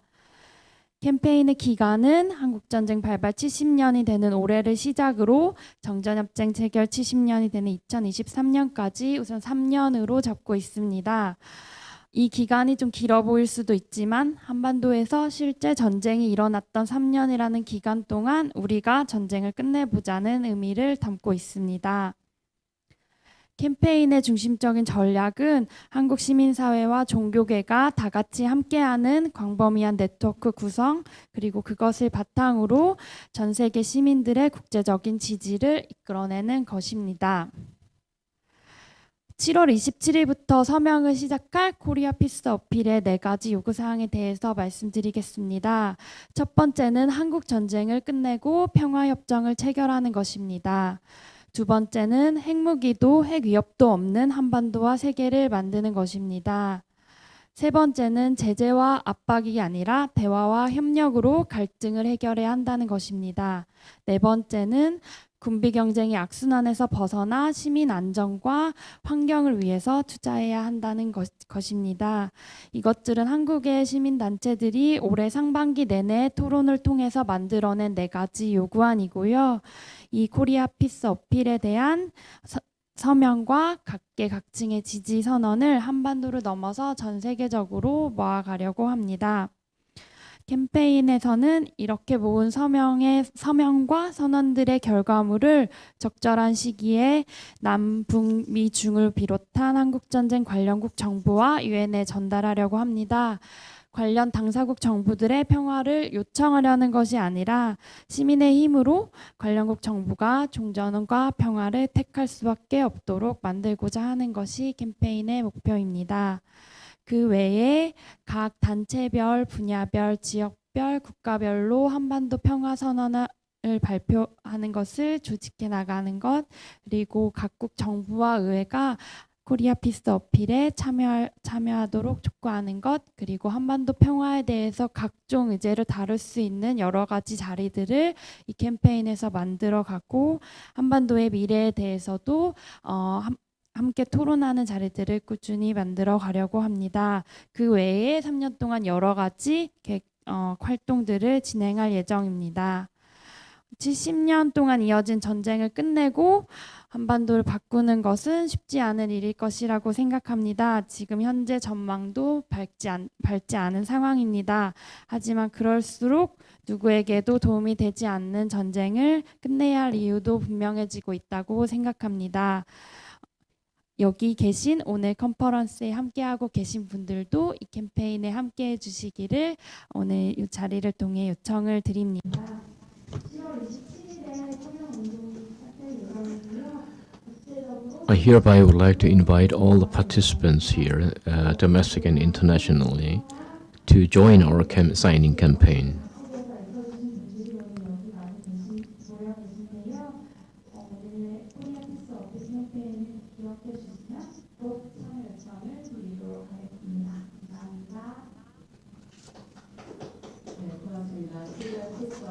Yes, thank you very much. So that was a strong appeal towards the Korean peace appeal. Thank you.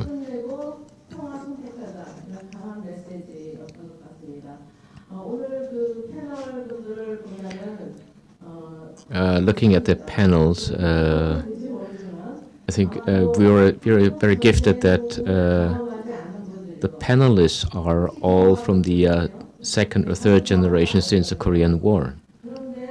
So it is more or less a very young generation.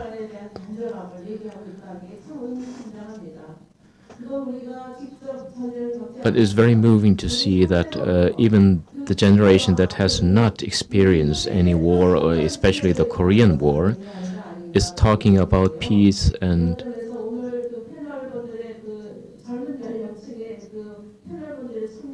unification on the Korean Peninsula. That means that the wish for peace and unification in Korea is deep in our roots.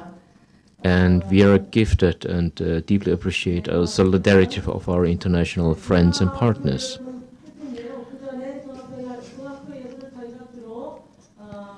We will now move to the discussion to wrap up and get our conclusion of today's convocation. There were several questions coming through our chattings.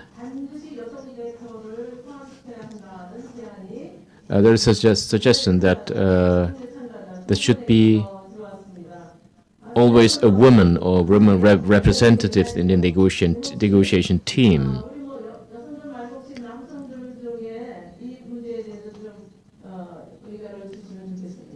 I think there could be some comments on that.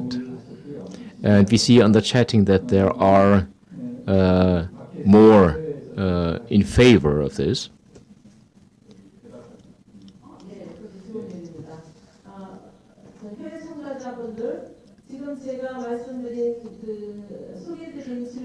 I think the suggestion you have all heard that.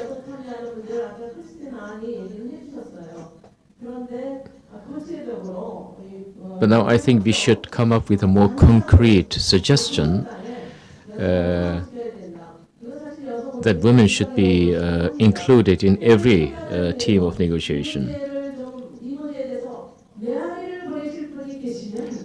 Do we get any echoes for this suggestion?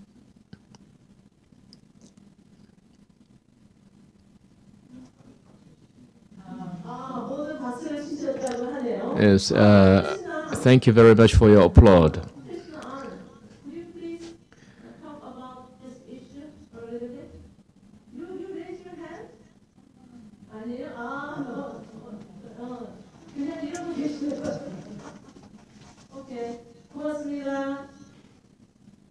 Yes, thank you very much.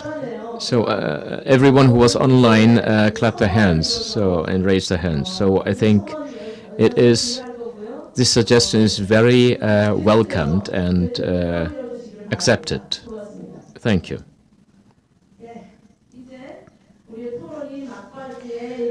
We are now reaching our conclusion of this convocation and discussion.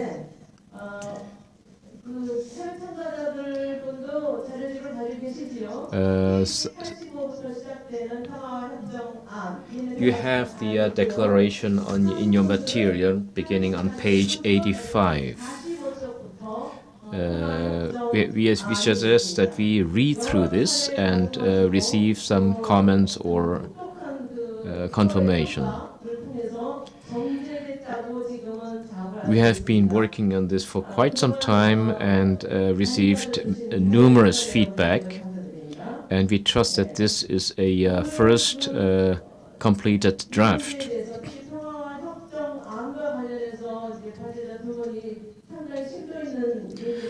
We also received two presentations, in-depth presentation on this issue.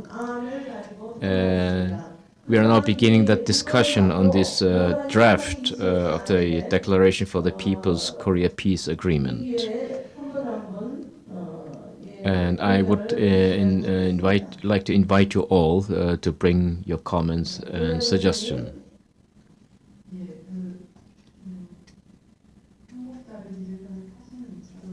Yes, I'm talking about the Korean material, which is translated into Korean.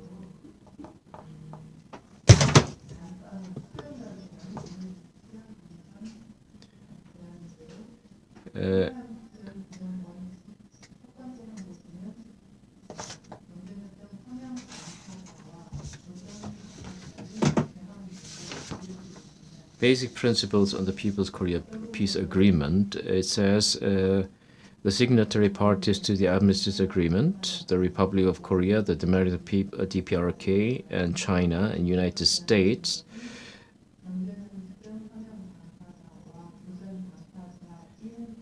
in the English language it is clear, but in the Korean language there should be some linguistic fix-ups.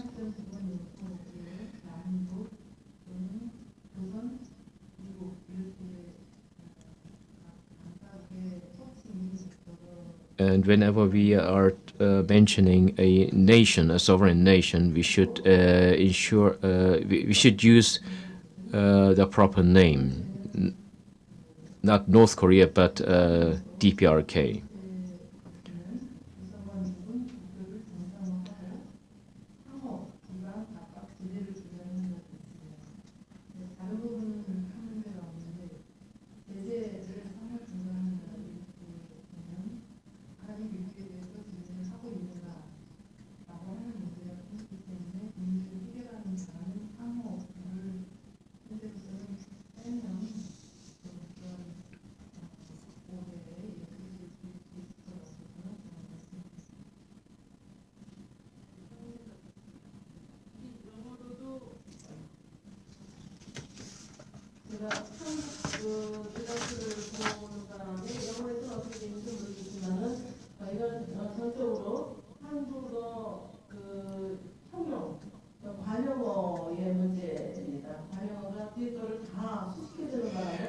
The last comment was on seizing the sanctions and mutual military spending.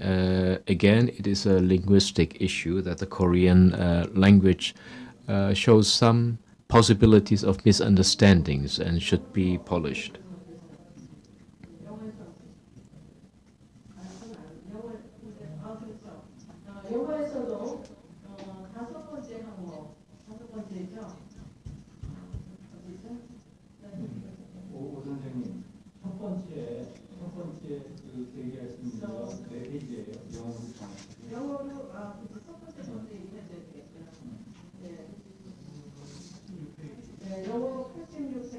It will be in the English on page 86 and the signatory parties, which is expressed properly in the English language.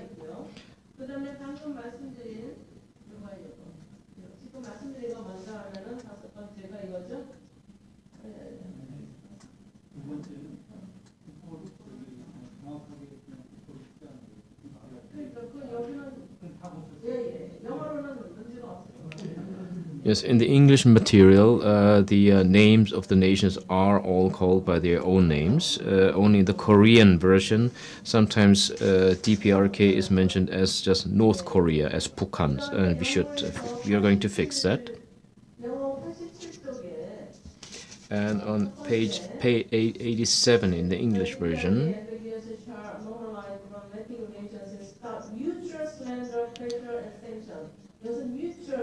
we should must be removed because it cannot mutual sanction is not has not happened. Only sanction against the North. So you cannot say there's a sanction against two countries or three countries. so in the sentence on page 87, the first point, the DPRK and the USA shall normalize diplomatic relations and stop mutual slander, pressure, and sanctions. I think we should reconsider getting rid of omit mutual.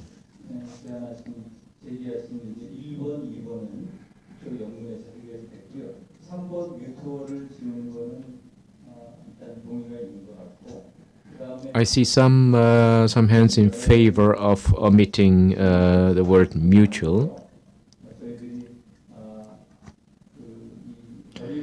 But still,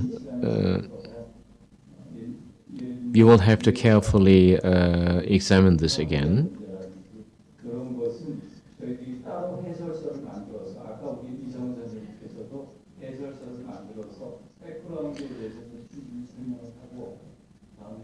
Because we have been aware of this during our discussion and drafting time. It would be good to provide an appendix explaining all these issues, also related to linguistic issues, and not trying to reword this draft again.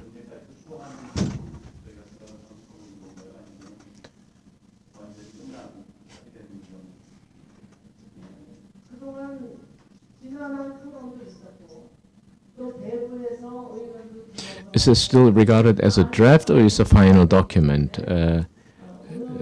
No, we have been dealing with this as a draft and have been amending a lot of changes throughout the time.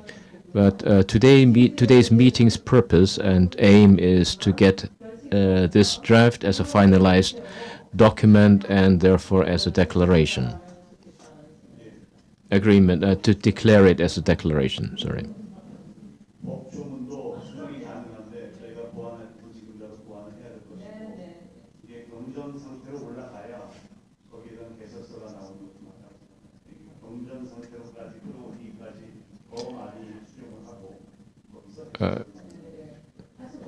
I believe that there is still some time to make some changes, but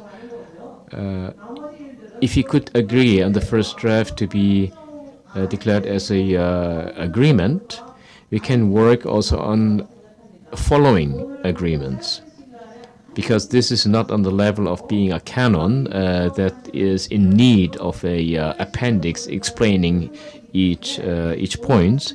But I think what we can do today is to agree on a first draft to be a complete document.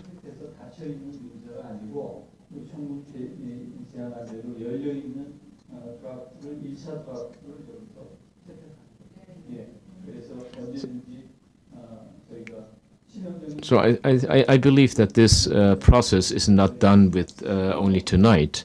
We will continuously work on that, but as a first step, we will need a commonly agreed upon documents we can work on. The main purpose and meaning of this document is to show the world, and especially our governments, that the people's initiative and people's wish is expressed through this.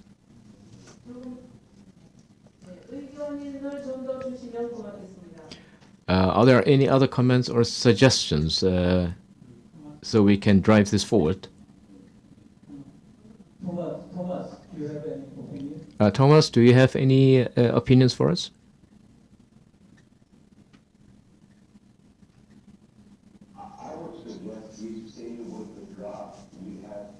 Moment I believe it has been a long process of emails back and forth trying to reach it. So if we go into a debate now where we have linguistical questions on the Korean or English part, how do we reconcile this under these circumstances of an online meeting?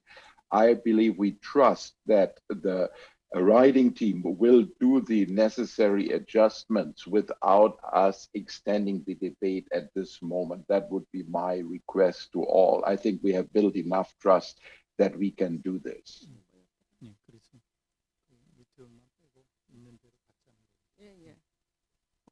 다른 의견은 없으신가요? Are there any other comments or suggestions? 제가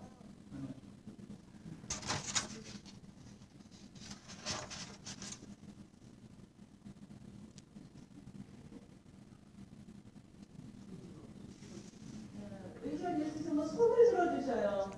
Could you please raise your hand, whoever would like to give us a suggestion or comment?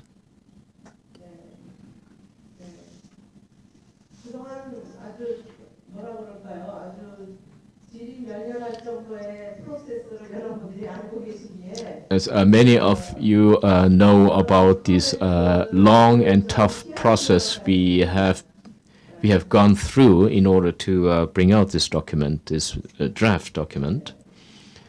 그러면 저희가 이거를 마무리하기 전에 오늘 전체 토론에 대한 리플렉션 혹은 코멘트 몇 마디 좀 들어볼까요? Before we make our final statement and on this document, can we have some reflections on today's discussion?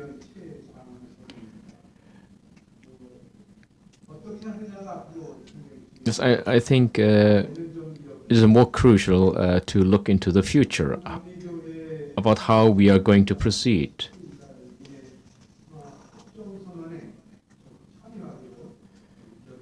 The Korean Methodist Church expressed its solidarity and full support to this process.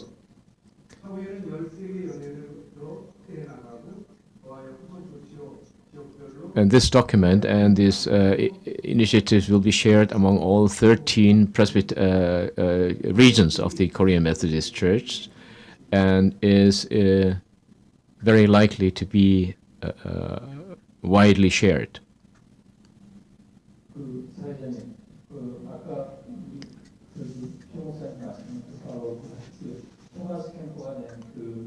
Yes.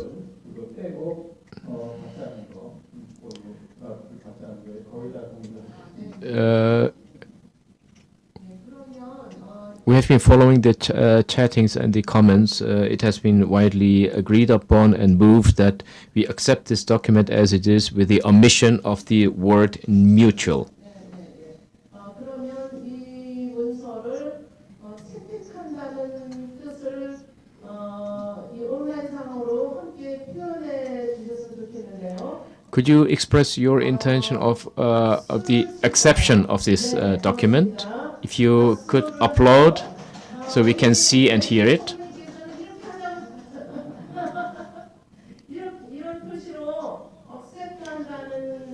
Yeah, you can. You can make a hand motion like this if you agree to the first draft to be accepted as a document. Thank you very much for your support. 지금 자연스럽게 최 목사님께서 액션 플랜을 미리 한마디로 Reverend Choi from the Korean Methodist Church already opened the way to action plans and by introducing the plans of the Korean Methodist Church. I believe that there are many others sharing this thought, these thoughts, or also ready to give us other impulses and ideas.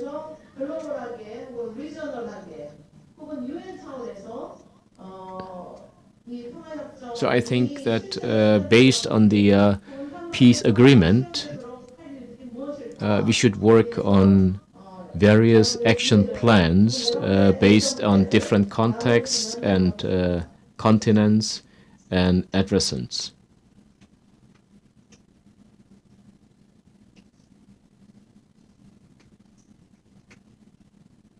Do you have any ideas how we can concretize our action plans or give some conceptual thoughts?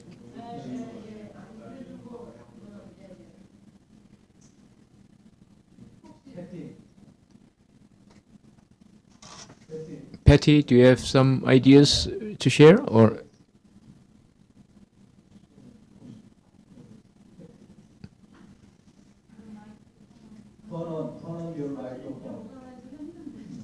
Yes, Patty, you should. You have to turn on your mic. You have to unmute.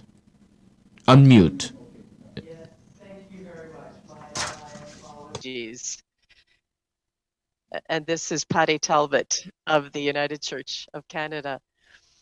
I want to express my appreciation, as others have in the chat, for the tremendous work done to bring this draft statement to this stage, and to lift up. I think now it's moving forward. It's how we all together globally in Korea and globally move to the implementation of this statement.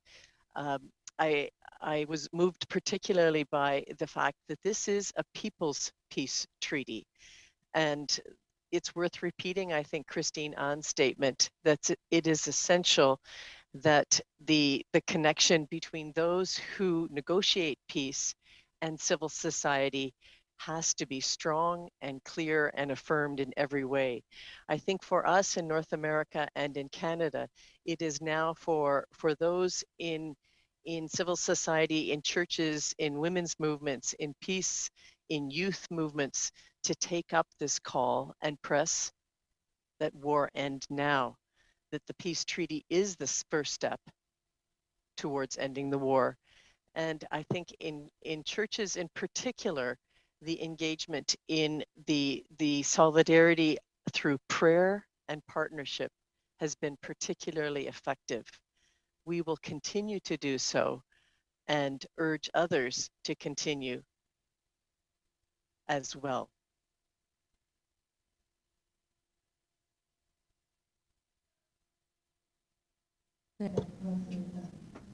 Yes, thank you. Thank you very much. It is our dearest wish that this agreement should gain wider popularity in the global community, and also, as you mentioned, reach the top level who are actually sitting in the negotiations. I believe that other partners also share these opinions. Could Levi give us some ideas on how we could bring this to the United Nations?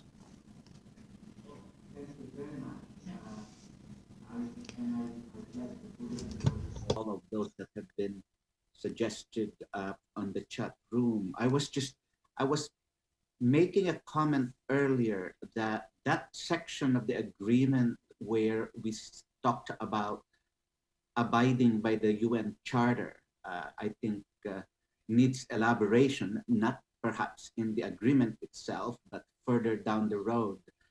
We should discuss more about how indeed might the UN be involved. And from my perspective as an NGO representative of the UN, it is crucial to put in context the role of the UN in all this while, 2 months after the foundation of the UN, the bombing of Hiroshima and Nagasaki happened. That already set the United Nations to a certain level of failure of the reimagination of international relations, which include ending the scourge of war. And then also, it's the long and thorny path to banning the use of nuclear weapons. And then, of course, presiding over the sanctions regime. And so I was saying that one entry, a significant entry into engaging the United Nations, reinforcing the role of non-governmental organizations, civil society, and critical social movements, is to capitalize on the opening of the UN Charter, which is "We the Peoples," and this year, 2020, is auspicious and favorable time, a Kairos time, so to speak, because the United Nations is reimagining its own objectives and aims beyond 2020. And We the Peoples is the opening rather than simply the relations of equal and sovereign nations. So that I hope that can be taken into some consideration.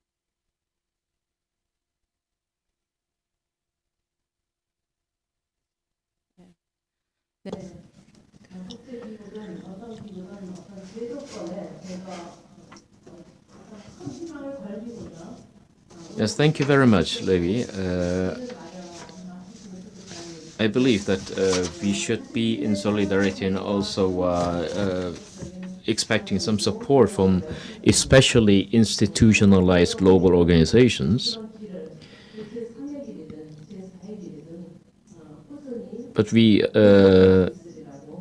But since this is a people's declaration, we will need to seek some alternative ways on approaching those kind of organizations. Since we have adopted this declaration, this agreement, you would now like to read it.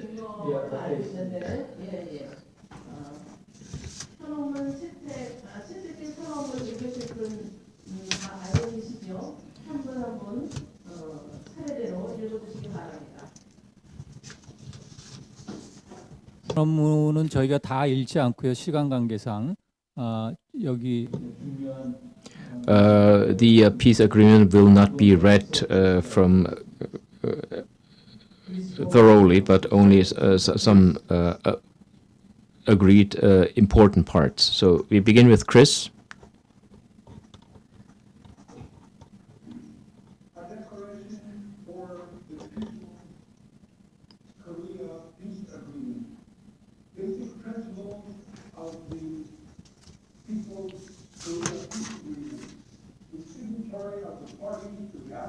Armistice agreement. The Republic of Korea, ROK, the Democratic People's Republic of Korea, DPRK, the People's Republic of China, China, and the United States of America, USA, signed this peace agreement on the Korean Peninsula to achieve a complete end to the Korean War and a permanent and sustainable peace on the Korean Peninsula.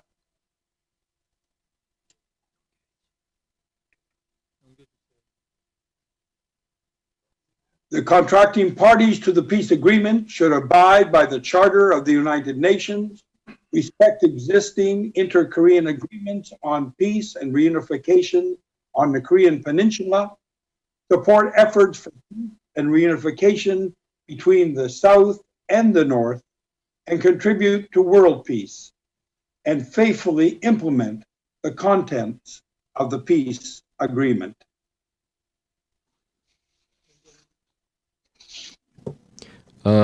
Solomon Benjamin. This agreement should be signed in accordance with the Panmunjom Declaration, the Pyongyang Joint Declaration, and the Singapore Joint Statement adopted between the leaders of the two Koreas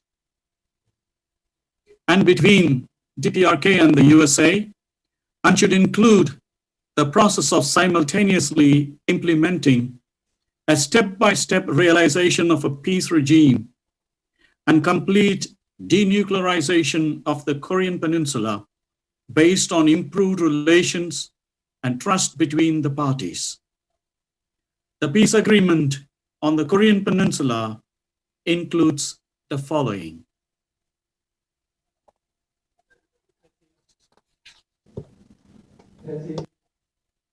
Yes. The contracting parties shall completely end the Korean War with the effectuation of the peace agreement.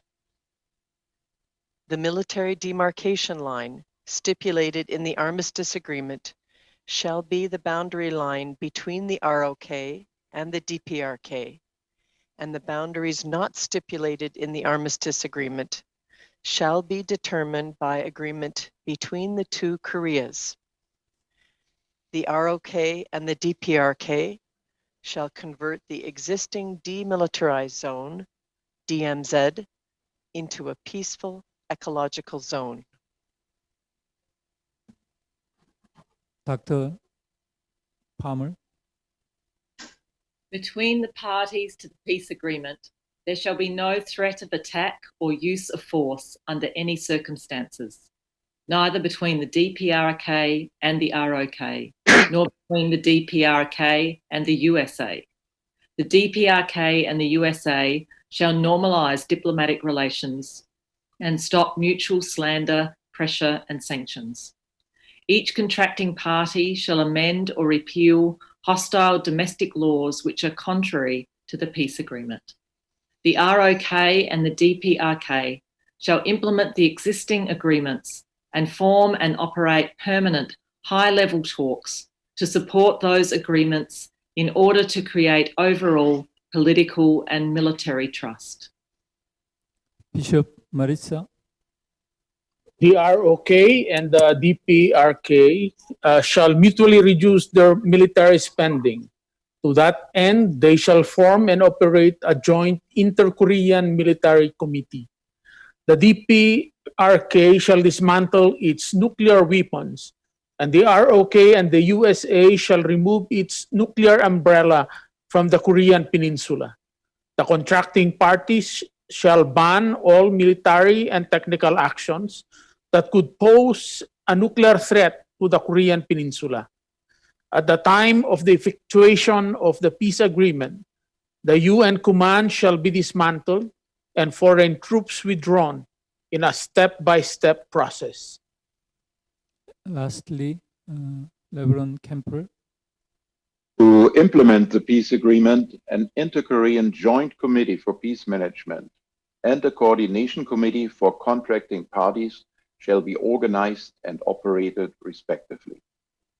The contracting party shall organize and operate an international peace watch group to facilitate the implementation of the peace agreement.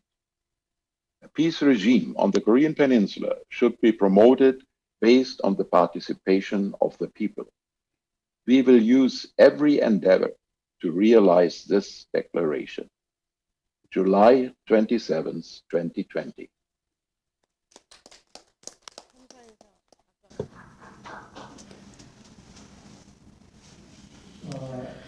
마지막으로 하나님이 읽으신 토마스 캠퍼 목사님이 GBGM의 교훈 총리이신데 9월에 은퇴를 하시고 Reverend Campbell was the president of the GBGM and retired very recently, and we would like to give him some room to give us some greetings and some comments. Reverend Campbell?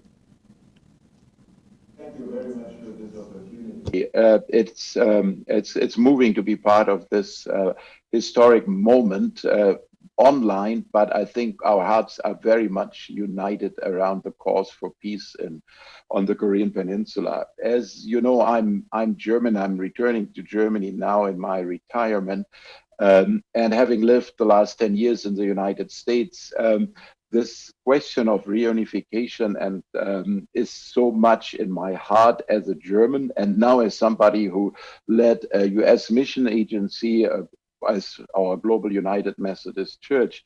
I felt it was a special obligation we had to be involved and get actively engaged. So our commitment also to the president of Global Ministries, Bishop Hee Soo-jung, has been unwavering, and we will continue to commit ourselves and our United Methodist Church to peace and reconciliation, which is just and which brings true peace without nuclear weapons anywhere in the northeast of Asia. So thank you for this great journey together, and you all continue in my prayers as you continue this work. Thank you.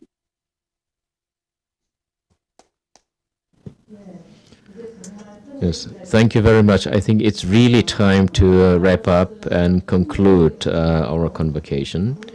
We deeply thank you for your participation and solidarity in spite of COVID-19. To stay connected, to stay as one, even though in a cyberspace.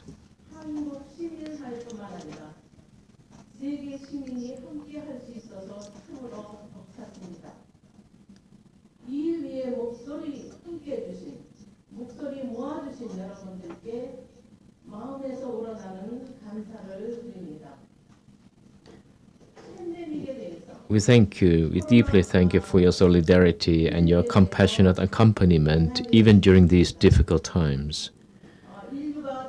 Remembering you and paying homage to you, we send you the list of participants. When everyone was worried and concerned whether we can really go that path, our partners and our friends, and many friends among our community, encouraged us and showed us the way we need to go to bring about peace.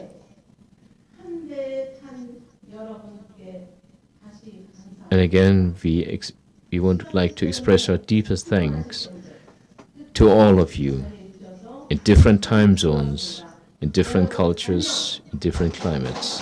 Thank you very much. Thank you.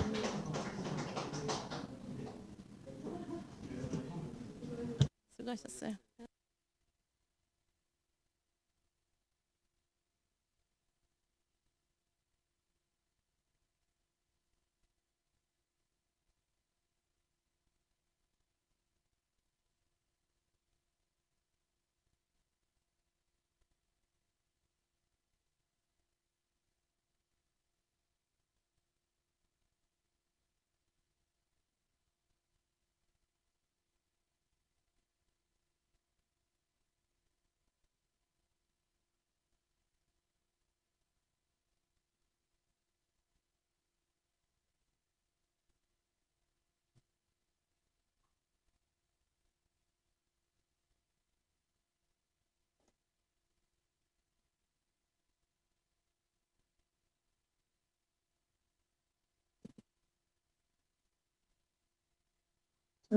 Bye bye, bye bye, bye bye.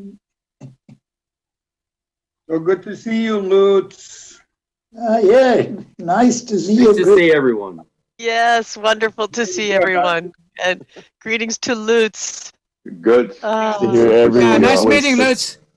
Yeah. Good seeing all of you. It's such a joy. Good seeing you all. It's a great global family. Good. Yes. You don't want to leave the meeting. Benjamin, I will see you in Germany. All the best to Thomas and his next part of his. Thank you. Thank you.